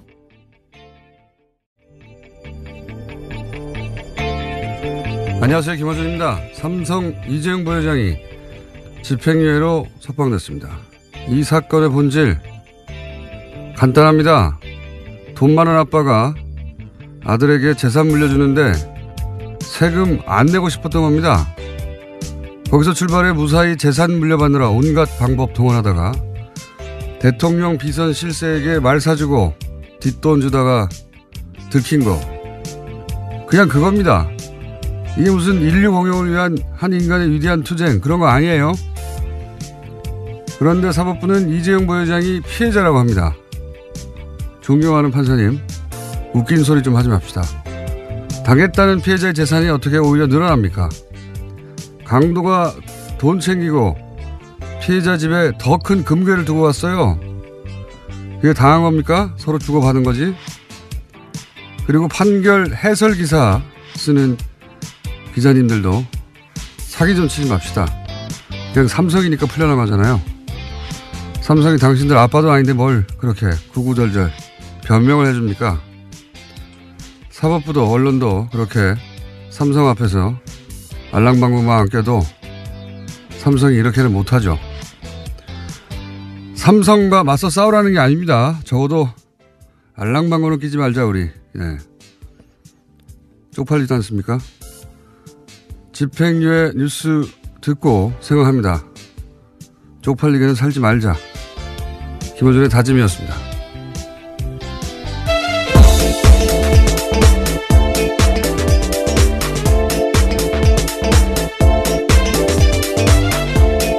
시사인의 김은지입니다. 제가 왜 쪽팔리죠? 네, 저도 같이 다짐하겠습니다. 쪽팔리지 않게. 아, 정말 대단합니다. 네. 삼성도 삼성인데요. 뭐 거기는 살아남고자 그랬다고 쳐요. 그럼 제어할 곳들이 있잖아요. 법도 있고, 네. 언론도 있고. 뭐 이렇게 알랑방구를 낍니까? 네. 뭐 대단한 사건, 뭐 복잡한 것도 아니에요. 돈 때문에 나가는 거죠. 돈 때문에. 네. 네, 정경유착 사건 아니다라는 식의 제목을 아주 크게 다들 뽑았습니다. 오늘 아침 신문에서. 뭘 아니에요. 돈 때문에 그런 거지 다. 네. 삼성이 돈이 너무 많아서 그런 거예요. 네. 아이 참네. 네, 비판적으로 제목을 뽑은 곳은요. 한겨레 경향신문 정도입니다. 나머지는 검찰이 영차 독대에 거기에 포커스 맞춰서 무리수를 뒀다라는 검찰이 잘못해서 검찰이 예, 특검에 대해서 탓하는 웃기지 건데. 맙시다 우리 진짜 쪽팔리지도 않아요?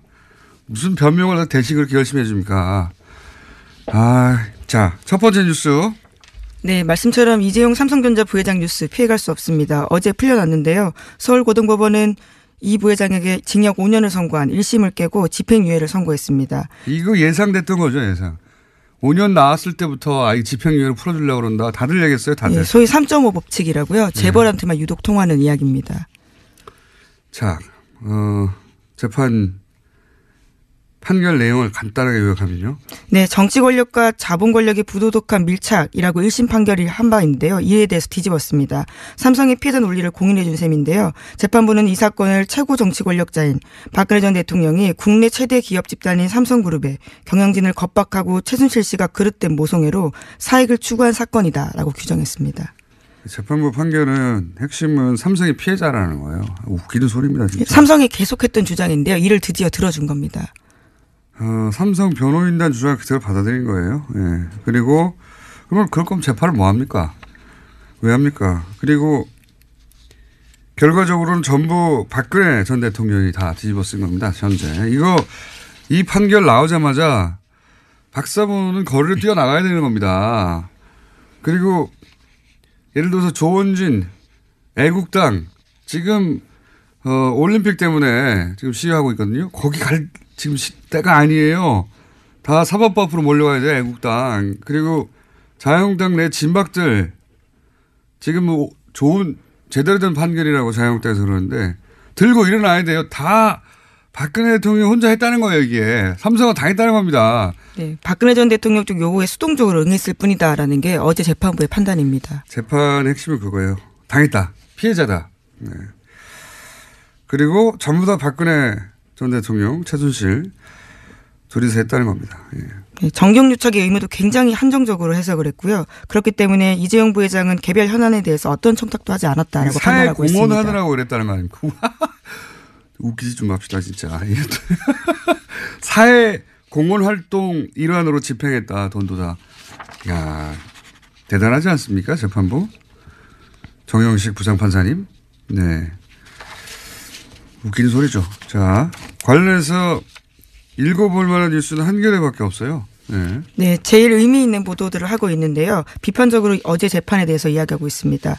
이재용 부회장 혐의는 5가지인데요. 이에 대해서 가장 제가 무거운 것은 재산 국외 도피죄입니다. 이 부분을 전부 무죄로 해줬는데 이에 대한 논리가 굉장히 눈에 띕니다. 재산 국외 도피 의사가 없어서 단지 장소가 외국이었다라는 겁니다. 코미디를 하고 있어요 정말. 네. 재산 국외 도피 의사 없고 하필이면 장소가 외국이었다라는 우연히 거죠. 장소가 외국이라는 거예요. 아니 강도가 칼을 찔렀는데 단지 몸에 맞았을 뿐이라는 거예요 이게. 예. 네, 분명히 해외에 있는 페이퍼 컴퍼니에 돈을 보냈고요. 그에 대해서 삼성도 알았다라는 정황이 굉장히 많습니다. 그럼에도 불구하고 우연히 해외였다라는 식의 주장들을요. 재판부가 받아준 겁니다. 강도가 칼을 찔렀는데 몸에 맞았을 뿐이다. 그러라고 찌른 건데 그건 팔운동이다. 뭐 이런 논리예요.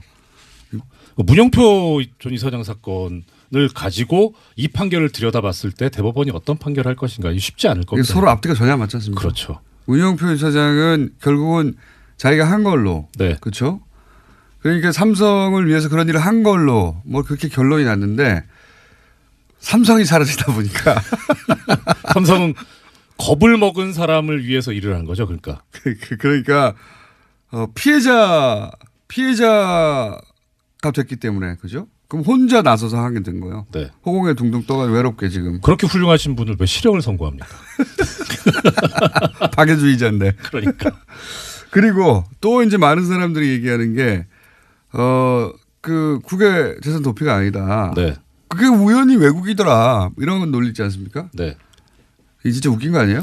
그게 사실 좀 일반인들은 받아들이기 힘든 논리인데. 워딩의 전후를 봐야 되는데 저는 그거는 좀 그런 게 이 사건에서 본질이랄까 핵심 쟁점은 이게 뇌물이냐 아니냐 네. 이거거든요. 그러니까 뇌물이 되면 횡령이고 재산 도피고 범죄 수익은이고 줄줄이 다 들어가는 거고 뇌물이 아니면 그것도 다 줄줄이 아닌 거예요. 아, 그런 식으로 연결되는 그러니까 뇌물이 아니었으니까 그건 당연히 무죄인데 자기들의 논리를 좀 더 강화하려고 여러 개 저러 개 이거저거 끌어쓰다 모아 보니까 결국 이거는 뇌물이 아니니까 재산 도피도 아니고 그런데 그 다음에 또 나간 게 뭐냐면 여기서 문장이 좀 이상한 게 있는데 여기서 뭐라 그랬냐면 이게 코어 스포츠 코어 쪽에 넘어가는 돈이다. 이거는 최대한 뇌물의 성격을 가지고 있는 거다. 그러니까 재산 도피를 하려면 내 거를 외국으로 보내야 되는 건데 뇌물을 주겠다고 하는 거니까 남한테 주려고 보낸 거니까 이거는 재산 도피는 아니다라는 것까지 나왔거든요. 그것도 그런데 웃기다. 예. 그 다음에 이제 더 나가서 한 게 그러면 이제 이것 떼고 저것 떼고 하니까 남은 거는 장소가 외국이라는 것밖에 안 남는다. 이런 워딩이었는데 아하. 근데 이제 그게 그거만 살려놓으면 그렇죠. 장소가 외국이니까 장소만 외국이었을 뿐 이렇게 그 논리 해요. 전개를 하다 보니 거기까지 간 거라는 말씀이군요. 네, 그렇죠. 예. 그래도 웃기긴 웃깁니다. 웃기죠. 예, 그렇죠. 굳이 할 필요 없는 얘기였죠. 홀딱 받고. 예. 그러니까 이게 원래 그렇잖아요. 말이 많다는 거는 자신이 없다는 거잖아요.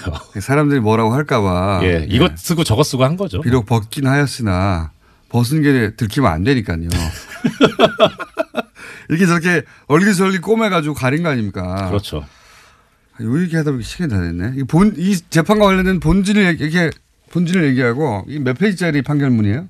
아, 판결문은 아직 안 나왔고요. 네. 지금 보도자료가 나온 것이 한 19장 정도 됩니다. 보도자료도 엄청 기네요. 근데 보도자료를 근거로 이제 말씀하시려고 예. 했는데 네. 이 얘기하다니까 시간이 다 갔고 보도자료가 아니라 이제 판결문을 자세히 보면서 이제 하나하나 말씀하실 거잖아요. 앞으로. 저 며칠 나와야 돼요? 아니 이게 딴 데서 안 하니까요. 할 수 없어요. 우리가 자세히 하는 수밖에. 네. 그리고 오늘 이제 그러니까 오늘은 영차입니다. 이거는 다루는 영차 독대를 인정 안 했는데 예. 이건 지금 영차 독대인 거예요. 네. 예. 그러니까 카운팅이 안 되는 건데요. 이 재판 판결 관련해서 전직 부장 판사로서 하고 싶은 얘기 있으십니까?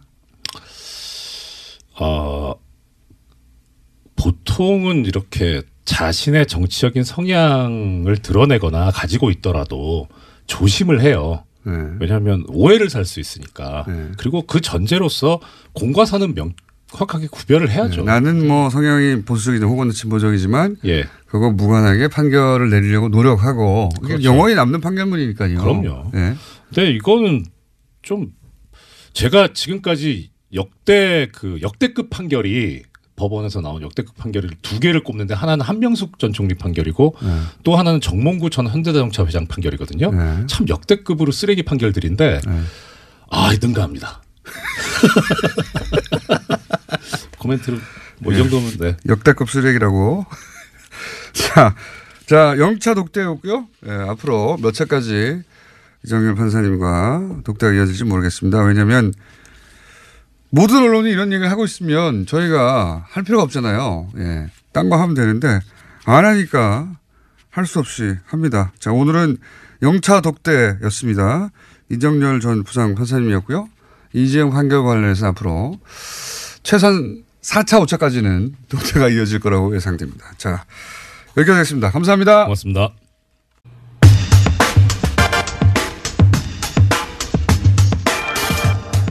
올림픽 개막이 사흘 앞으로 다가왔습니다. 여전히 여러 논란들이 있습니다. 최문순 강원지사 전화 연결해 보겠습니다. 안녕하십니까, 지사님. 지사님, 전화 연결됐습니다. 안녕하십니까. 네, 공장장님 안녕하십니까? 바쁘시죠? 제가 괜찮습니다. 고맙습니다. 네. 저한테 고마우실 거 없고요. 11월 말에 저희가 네네. 인터뷰할 때 네네. 티켓 완판되면 완판담으로 출연한다고 하셨는데 완판됐습니까? 완판을 못했습니다. 지금 완판남이 아니고 이제 미완판남이 될 것 같습니다. 미완판남. 네. 이렇게 뭐 가파르게 상승세를 그리다가 지금 주춤하고 있는데요. 예. 현재 올림픽은 75%, 그다음에 패럴림픽은 85% 정도가 팔렸습니다. 75%. 여기에 이제 현장 판매가 한 10% 남게 되는데 현장 판매를 더하면 85%, 패럴림픽은 95% 이렇게 이 정도 팔렸다고 보시면 되겠습니다. 마지막 남은 기간 동안 꼭 완판하도록 하겠습니다. 네. 이게 이제 궁금한 것은 네. 올림픽이 시작되면 더 이상 그 현장 판매 위에 온라인 판매는 안 합니까? 그것도 계속 판매합니다. 그렇군요. 그 드러난 것만도 다른 루트가 있고 특활비 관련해서 이 루트 위에 더 있을 수도 있지 않은가. 예, 액수가 훨씬 더 늘어날 수도 있다. 지금은 이제 4억까지 얘기하고 있는데. 그래서 검찰은 김백준 씨는 이제 방조범일 뿐이고 주범이 이명박 전 대통령이다. 이렇게 해서 지금 기소가 된 거죠? 예, 어제 수사 결과를 발표했는데요. 김백준 전 기획관은 이미 기소가 된 상태고요. 이명박 전 대통령에 대해서는 피의자 신분으로 조사하겠다라고 밝히는 겁니다. 알겠습니다. 자, 이정열 판사님 벌써 들어와서 옆에 앉아있기 때문에 한두 개 정도 더 짚고 오늘은 바로 넘어가야 될 것 같습니다. 네, 2008년 당시 활동기간을 마친 BBK 특검이 수사 기록을 대검찰청에 넘기지 않았다라는 이야기 여러 차례 나왔었는데요. 이에 대해서 아시아경제가 좀 더 자세한 내용을 발표했습니다. 그러니까요, 이제까지 넘긴 것들은 특검의 회계장부가 전부였다라는 거고요. 나머지 장부들은 수사 기록을 다른 곳에 넣었다라는 겁니다. 근데 이제 그 다른 곳으로 갔다는 수사 기록은 최교일 현 자유한국당 국회의원하고 김수남 당시는 3차장 이분들이 MB 라인이었다 이렇게 추정해 볼 수 있죠. 예, 실제 그렇게 평가받기도 하고. 그러니까 중앙지검에는 회계 내용만 넘기고 실제 수사 기록은 그쪽으로 안 줬다. 예, 중앙지검 총무국에 기록이 가 있었다라고요. 아시아경제가 보도하고 있는데 이에 대해서는 조금 더 수사가 필요할 것으로 보입니다. 의도가 있었겠죠. 예, 그런 수사 기록을 그렇게 나눠서 보낼 이유가 뭐가 있습니까? 2번을 보냈다면 모르겠는데 혹은 3번을 보냈다면 뭐 카피하면 되는 거군요. 근데 그걸 나눠서 보냈다는 건 의도가 있는 거죠. 예. 오늘 여기까지 하겠습니다. 시사인의 김은지였습니다. 감사합니다. 예, 바로 이어서 이정열 전 부장 판사님 법무법인 동안에 겨우 사무장 하고 계십니다. 사무장이 겨우는 아닌데 부장 판사로서는 국내 유일해. 세계 최초에. 은하계 최초죠. 예. 기네스북 보유자. 자, 앞으로 이제 여러 번 할 테니까요. 어차피. 오늘은 이 뭐랄까요. 이 판결의 성격 규정, 내용의 성격 규정, 핵심, 요약, 이런 정도로 한번 해보죠. 이 판결을 듣자마자 저는, 이게 쪽팔리게 살지 말아야지. 거꾸로. 정말 쪽팔린다. 당신들을 위해서 내가 대신 쪽팔려 해줄게. 이런 생각이 들었는데, 판사님 무슨 생각 드셨어요? 예상 외로 예. 무죄가 선고되지 않았다. 저는 무죄까지 생각하고 있었어요. 예.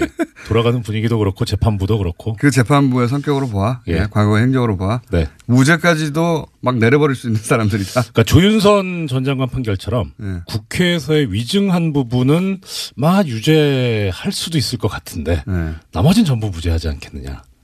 그건 전망이고. 예. 라는 생각을 했었죠. 예. 실제 내용을 보고는 또 무슨 생각하셨습니까? 아, 이게 방송에 적합하지 않은 용어인데 예. 우리 뭐 이렇게 시체말로 뭐 벗었다는 거 있잖아요. 홀딱 벗었다. 뭐 내렸다. 예, 딱 그 느낌이 딱 들었어요. 아, 이게 홀딱 벗고 무슨 일이 아닌데. 대충 자기 방어를 하느라고 예. 예. 이렇게 피해가는 것도 아니고 완전 홀딱 벗고 덮는 겁니까? 다 그랬다고 보기는 뭐한 게 예. 사실 이 지금 판결에 나타난 논리를 그대로 관철하면 예. 그러면 유죄가 인정된 부분도 무죄일 것 같아요. 근데 그 논리대로라면 예, 전부 무죄를 했다가는 예. 정말 난리가 날 테니까. 예. 그래서 일부 이제 유죄. 약한 거 약간 살짝 걸어둔 겁니까? 네. 예. 그 정도로 홀딱 벗었다. 네. 자, 그럼 들어가 주세요. 성격 정리가 끝난 것 같습니다. 홀딱 벗은 판결이다. 자, 그러면은 저는 이게 이제 피해자로 만들어지고 전부 다 박근혜, 최순실에게 떠넘긴 거다. 예. 보수의 본력이라고 생각하는 박근혜 전 대통령 사랑하는 분들은 거리로 뛰어나와야 된다. 그렇죠. 이렇게 얘기했는데 맞습니까? 저도 동감입니다. 아까 밖에서 공장장님 말씀 들으면서 정확하게 짚으시는구나. 네. 네. 이거 박수 칠 때가 아니죠. 예, 진짜 그야말로 어떻게 박근혜 전 대통령을 이런 식으로 나쁜 사람을 만들어 버릴 수가 있어요. 자유한국당 재판도 안 해놓고. 자유한국당에서 절반 정도 뛰어나가야 되는 거예요. 애국당도 뛰어나가야 되고 지금 박사모도 뛰어나가야 되고 모든 걸 다 나쁜 사람 2명이 다 했다. 예. 이재용 부회장은 일방적으로 당했다 이거 아닙니까 지금? 게다가 이 재판부에서 이제 최순실 씨 관련해서 이런 얘기를 했잖아요. 그릇된 모성애가 지나쳐서. 그릇된 모성애. 사실 최순실 씨에 대한 평가는 박근혜 전 대통령도 그럴 줄 몰랐다라는 거였거든요. 네. 그러니까 그쪽에 또 떠넘기고 있었는데 그것조차도 인정하지 않았어요. 그러니까 엄청난 거죠, 이거는. 다 떠넘겨버린 거예요. 야, 그 성격은 그러하고 네. 그리고 이제 문제가 사실 이거 예상했던 바이기도 합니다. 5년 떨어졌을 때 판사님하고 며칠에 걸쳐서 요거 이제 집행유예 하려고 하는 네. 냄새가 너무 많이 난다. 그렇게 하나하나 짚었었어요. 그죠? 짚었었는데 또 아까 제가 얘기했던 것 중에 하나가 이거 칼이 허공에 둥둥 떠 있다고 지금. 문영표 이사장 뭔가 강도가 일을 하기 위해서 칼을 휘둘렀는데 휘두른 사람이 사라지고 칼만 남았어요. 맞아요. 네. 맞지 않습니까? 그러니까 이게 지금 나중에 대법원 가가지고 어떻게 될지도 뭐 특검이 상고하겠다고 바로 의사를 밝혔으니까 대법원 가서 어떻게 될지도 관심이 가는데 사실 이제 여러 개의 강이 나중에 바다로 한꺼번에 이제 모이듯이 모든 사건은 대법원으로 모이거든요. 말도 안 되는 소리를 저희가 이정열 판사님이 곧이어 나올 거기 때문에 전문적인 얘기는 그때 하고요. 제가 이해한 대로 무식하게 하겠습니다. 네. 말도 안 되는 얘기고 그러다 보니까 이제 굉장히 무거운 게 이제 재산 구개 높이 50억이 넘으면 10년 이상이거든요. 네. 이거 다 빠졌고 그리고 또 정말 웃기는 거 저는 그 삼성 합병 문영표 홍한선까지도 있습니다. 네. 두 사람은 다 실형을 살고 있는 상황인데요. 문영표는 유죄예요. 삼성 합병 관련해 가지고 경영권 승계하는데 예? 그 문영표 전 장관요. 예. 전 장관입니까? 예, 정확하게? 그렇죠. 예, 당시에는 운영위원장을 했는데요. 국민연금공단 예, 예. 네. 국민연금공단 이사장. 네, 예. 네, 발음이 잘 안 되네요. 흥분해가지고 이사장. 문영표 이사장은 삼성 합병하는데 국민연금공단 공금연단이라는 자꾸 예, 국민연금공단입니다. 국민연금공단 이사장이 역할을 했다는 거 아닙니까? 이거하고도 전혀 앞뒤가 안 맞는 이야기예요. 예, 여기는 항소심까지도요. 그렇게 결과가 나왔습니다. 그러니까요. 그러니까 이 재판 결과로 따지면 문영표 이사장 혼자서 괜히 아무도 안 시켰는지 혼자서 지금 삼성을 위해서 몸바치다 감옥 가게 된 거예요. 네, 승계 작업과 관련한 묵시적 부정청탁 없었다는 주장을 계속하고 있는데요. 다른 재판과도 배치되는 내용입니다. 그러니까 이게 어떻게 된 거냐면 강도가 칼을 휘둘렀을 거 아니에요? 칼 혼자 허공에 떠 있게 됐어요 지금. 지금 칼 손을 잡고 휘두른 사람 없어졌어요 지금. 이 재판대로 하면 칼 혼자 외로이 허공에 떠 있습니다. 어떡합니까? 말도 안 하는 재판이에요. 그러면서도 이 재판에 보면 이재용 지배력에 유리한 영향을 미쳤다. 삼성이 이득을 봤다고 또 얘기하고 있어요. 네, 그렇습니다. 일부 그렇게 인정을 하고 있어서요. 또 앞뒤 논리가 맞지 않다는 비판도 받고 있습니다. 자기 혼자도 앞뒤가 안 맞는데 지금 칼 혼자 허공에 떠 있다. 문영표 이사장 외롭게 됐어요. 굉장히. 현재 실형을 살고 있는 중입니다. 실형을 살고 있죠. 그리고 제가 뉴스 예를 들어서 24시간 보도하는 YTN 제가 여기 올 때마다 YTN을 들으면서 오는데 YTN 뉴스를 TBS를 보면 안 들으시고요. 네, TBS는 제가 할 거잖아요. 그때 그 시간에는 뉴스가 또 아니에요. 그래서 어떻게 보도되나 이제 들으면서 옵니다. 도대체 언론이 얼마나 문제인지 아주 여실히 드러나는 보도에 오늘 6시 예를 들어서 6시부터 시작하는 YTN 출근길이 많이 듣죠. 보면은 10분 내내 올림픽 소식이에요. 그런데 뭐 올림픽이 어떻게 준비되고 있고 뭐 선수단이 어떻고 이런 얘기 아니에요. 다 북한 방문단 얘기. 그다음에 나머지는 올림픽에서 북한이 체제 선전하는데 미국이 거기 넘어가지 않을 것이다. 한 10분 정도 그 얘기만 합니다. 올림픽 소식을 빙자한 북한 소식의 북한 핵 이야기, 북한 원자로 얘기. 북한을 최대 압박할 것이다. 올림픽 뉴스인데 실제로는 북한 얘기예요. 10분 동안. 그거 한참 하다가 이거는 철저히 보수에서 주장하는 거거든요. 예. 그 얘기를 올림픽을 빙자해서 합니다. 10분 동안. 그다음에 이제 이재용 뉴스는 또 얼마나 비겁한지 처음에는 속방 소식을 드라이하게 전합니다. 그다음 꼭지가 이재용 부회장의 각오 들을 필요 없어요. 우리가 왜 각오를 들어야 돼요. 각오를 듣고 부친 병문안 갔다. 부친 병문안은 개인 사정입니다. 그게 뭐 뉴스예요. 동정을 보도하고 있는 거죠. 네. 네. 이 별도 꼭지로 다뤄요. 그렇게 이미 처음부터 삼성 쪽으로 기운 뉴스가 나옵니다. 그 다음이 진보 보수 뭐 여야 공방 아주 짧게 기계적으로 보도하고 전체적으로 밸런스 완전히 무너져 있어요. 예. 비판 기사는 하나도 없습니다. 네, 20 내용이 맞다고 인정을 한다고 하더라도 36억 원 뇌물 줬다라고 하는 거거든요. 결코 작은 금액이 아닙니다. 언론이 이렇게 알랑방구를 끼니까 삼성이 눈치를 안 보는 거죠. 예. 파업을 하니까 더해요. YTN을 아주. MBC 뉴스 정도가 짧게 이 반기는 뉴스 전하고 내내 비판하는데 지면에서는 한겨레고요. 정말 비겁합니다. 정말 다들. 뭐 편들어 주라는 게 아니잖아요. 네? 언론이 그러라고 있는 게 아니잖아요. 자, 이건 이제 자세한 건 저희 이정일 판사님과 아주 며칠 동안 꼭꼭 씹어 먹기로 하고요. 다음 뉴스 넘어가 보죠. 네, 김백준 씨, 그러니까 이명박 정부에서 총무기획관을 했던 김백준 씨 기억하실 겁니다. 김 씨가 이명박 전 대통령의 또 다른 뭉칫돈에 대해서도 털어놓았다라고요. 어제 JTBC가 보도했습니다. 이명박 전 대통령이 현금 3천만 원 주면서 박영준 씨에게 주라고 했다라는 건데요. 박 씨는 이명박 정부 시절에 왕차관이라고 불렸던 실세였습니다. 이분은 아마도 이명박 전 대통령이 다른 사안들로 뭐 기소가 되고 재판을 받는다면 다시 한번 언론에 재등장할 가능성이 있다. 자원외교 관련해서 저는 그렇게 전망하고 이 특활비 관련해서도 지금 이제 김백준 씨가 관리했다고 하는 사업 얘기만 나오는데 이것도 사학이 전부였겠는가 하는 의구심이 있지만 그 외에도 김백준 씨를 거치지 않은 특활비들이 보도된 것만도 여러 건이에요. 김희중 비서관 라인을 통해서 부인에게 전달된 돈도 있죠. 네, 서로 전혀 모르는 돈이었다라고 이야기하고 있습니다. 그리고 이제 민간 인사차 같은 경우는 민정타 라인 타고 갔단 말이죠. 김백준 씨가 아니라. 네. 그래서 지금까지 안 사신 분들 빨리 사셔서 지금 늦게 살수록 좀 좋지 않은 경기들이 남으니까요. 빨리 사셔야죠. 좋지 않은 경기.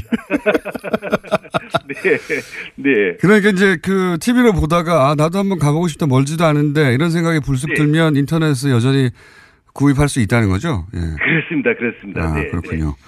그래서 거꾸로 이제 올림픽이 진행되면서 이 판매율이 더 올라가서 결국은 거의 완판이 될 수도 있긴 하겠군요. 그렇습니다. 이게 이제 판매율이 소치 올림픽이나 다른 올림픽보다 좀 높습니다. 아, 그래요? 그렇지만 이제 제가 완판남을 약속했기 때문에 끝까지 100% 팔아야 될 걸로 생각하고 있습니다. 팔아야 될 걸로. 그래요. 다 이전에 동계올림픽이 이제 세계적으로도 하계올림픽보다 인기가 분명히 낮긴 한데 말씀하셔서 제가 궁금해졌는데 그 이전 올림픽 동계올림픽들의 티켓 판매는 어느 정도 됐습니까? 지금 우리 지금 75% 지금 이 시점에서 75%가 소치 올림픽보다 조금 높은 상태가 되겠습니다. 아, 그렇군요. 여기서 현장 판매와 진행되면서 판매되는 거를 합하면 한 90% 정도 된 걸로 보시면 되겠습니다. 남은 10%도 저희들은 꼭 팔아야 된다는 생각을 하고 있습니다. 네. 공장장님이 많이 좀 팔아 주십시오. 제가 어떻게 표를 팝니까? 그리고 이런 얘기 많지 않습니까? 뭐 개막식도 너무 추울 거다. 사실 최근에 그 올림픽 관련한 보도들은 대부분 부정적인 뉴스가 훨씬 많아요. 너무 춥다. 뭐 북한 관련된 이야기, 뭐 올림픽 얘기하다가 미국 얘기 나오고 그렇게 과거와 비교해 보자면 국내 이런 큰 행사 관련해서 부정적인 뉴스가 절반 이상을 차지한다고 할 정도로 그런 뉴스들이 많긴 한데. 네. 그렇죠. 글쎄요, 저도 좀 그 점이 섭섭한데요. 이게 이제 우리가 이제 전 세계에서 손님들이 다 들어와 있고 지금 또 본격적으로 들어오고 있는데 좀 기왕 올림픽을 치르는 거 좀 아주 기분 좋게 치를 수 있도록 다 함께 해주셨으면 하는 그런 마음을 좀 갖고 있습니다. 여러 가지 뭐 문제들이 없는 건 아니지만 이게 뭐 다른 나라에도 있는 문제들이고요. 오히려 외국에서 오신 IOC 위원 같은 분들은 평화올림픽이 됐다는 데서 굉장히 큰 축복을 해주고 있으시고 IOC가 역할을 했다는 데 대해서 자부심을 표현하고 있는 그런 상황이라는 보고를 드립니다. 뭐 정치적인 이야기야. 다른 분들하고 얘기하면 될 것 같아서 제가 이제 실제적으로 거기 가실 분들을 위한 정보 차원에서 여쭤보는데 아까 말씀드린 너무 춥다. 네. 그런 보도가 하도 많아서 가지 말라는 얘기처럼 들려요. 너무 추우니까 가지 말라는 얘기처럼 물론 가지 말라는 내용은 없는데 너무 춥다는 얘기가 많고 그거 어떻게 해결할 건지 또 하나는 가깝잖아요. 이제 KTX가. 그렇습니다. 네. 이게 당일치기라도 갔다 올 수가 있는 건지 뭐 숙박 문제는 어떻게 되는 건지 이런 것 좀 알려주십시오. 아무 데서도 안 알려줘서요. 네. 우선 이제 너무 춥다는 것에 대해서요. 추운 것은 사실이지만 추운 건 사실이죠. 너무 춥지는 않습니다. 그게 제 말은 궁금한 게 거기 뭐 난방이라든지 혹은 뭐 개막식 때 뭐 바람막이라든지 기타 등등 여러 가지가 있어서 그러니까 구경하는 사람들이 그렇게 덜덜 떨면서 저체온증이 걸릴 정도는 아니다. 마치 저체온에 걸려서 뭐 실내 갔다는 사람들 얘기도 나오고 그러니까 아이고 저 너무 추워서 못 가겠다 이렇게 생각이 들거든요. 그렇습니다. 근데 이제 저도 뭐 몇 번 거기서 공연을 봤는데요. 다소 추운 건 사실이지만 그걸 못 볼 정도거나 뭐 저체온증에 실려서 쓰러질 정도거나 그런 정도는 아닙니다. 뭐 추운 게 사실이지만 온풍기 있고 뭐 담요 있고 뭐 이렇게 제공한다는데 맞아요? 그렇습니다. 우선 이제 5종 세트를 제공합니다. 모자에서부터 담요까지 핫팩까지 5종 세트를 제공해 드리고 5종 세트 모자, 담요, 핫팩. 나머지 두 개는 뭡니까? 나머지 이제 이렇게 우이처럼 이렇게 그렇게 장갑 이렇게 전부 나눠 드리고 자리에 전부 비치가 돼 있고요. 그다음에 그게 무료로 주는 건가요? 네. 무료로 주는 겁니까? 무료로 드립니다. 아, 그래요? 네. 그리고 정 추우신 분은 들어가서 몸을 녹일 수 있는 온실을 자리 주변에 준비해 놓고 있습니다. 아, 따로. 예. 네네. 그래서 정 추우신 분들은 거기서 잠깐 뭐 몸을 녹이시고 다시 자리에 오셔도 될 수 있게 이렇게 해놨습니다. 당일치기는 가능합니까? 당일치기 가능합니다. 근데 이제 서울에서 강릉 평창까지 한 2시간 남짓 걸리니까 당일치기 가능한데 헐레벌떡 다녀가셔야죠. 그러니까 그렇게 굳이 헐레벌떡 이렇게 세계적인 축제를 즐기는데 그렇게 헐레벌떡 다녀가실 필요가 있으신지 저희가 좀 가능하면 2, 3일 주무시는 게 어떠신가 하는 추천을 드리고요. 저희들이 지금 숙소가 아직도 많이 남아 있습니다. 그렇군요. 민박을 비롯해서 예. 싸게는 4만 원, 5만 원짜리부터 시작해서 한 10만 원 정도까지 싼 숙박업소들이 지금 많이 남아 있습니다. 여전히. 예. 네, 네. 그 숙박 바가지 요금 이런 얘기도 언론에 보도가 되는데 그런 문제는 해결이 됐습니까? 완전히 해소됐습니다. 이제 그동안에 초창기에 예약 초창기에 그런 일이 있어가지고 예. 저희들이 여러 자정 결의도 하고 저희들 단속도 하고 그래서 지금은 굉장히 싼 숙박이 많이 남아 있다는 말씀을 드리고요. 와서 좀 편안히 좀 주무시고 며칠 즐기다 가셨으면 하는 바람 말씀드립니다. 알겠습니다. 하도 올림픽 관련해서 이제 긍정적인 뉴스나 혹은 지금 말씀하신 종류의 뉴스가 잘 안 나와서요. 제가 굳이 지사님을 모시고 이런 얘기를 하고 있는데 공동 집행위원장이시니까 이런 소식 알려주셔야죠. 예. 네, 고맙습니다. 그 외에 보도가 충분치 않아서 네. 잘 모르고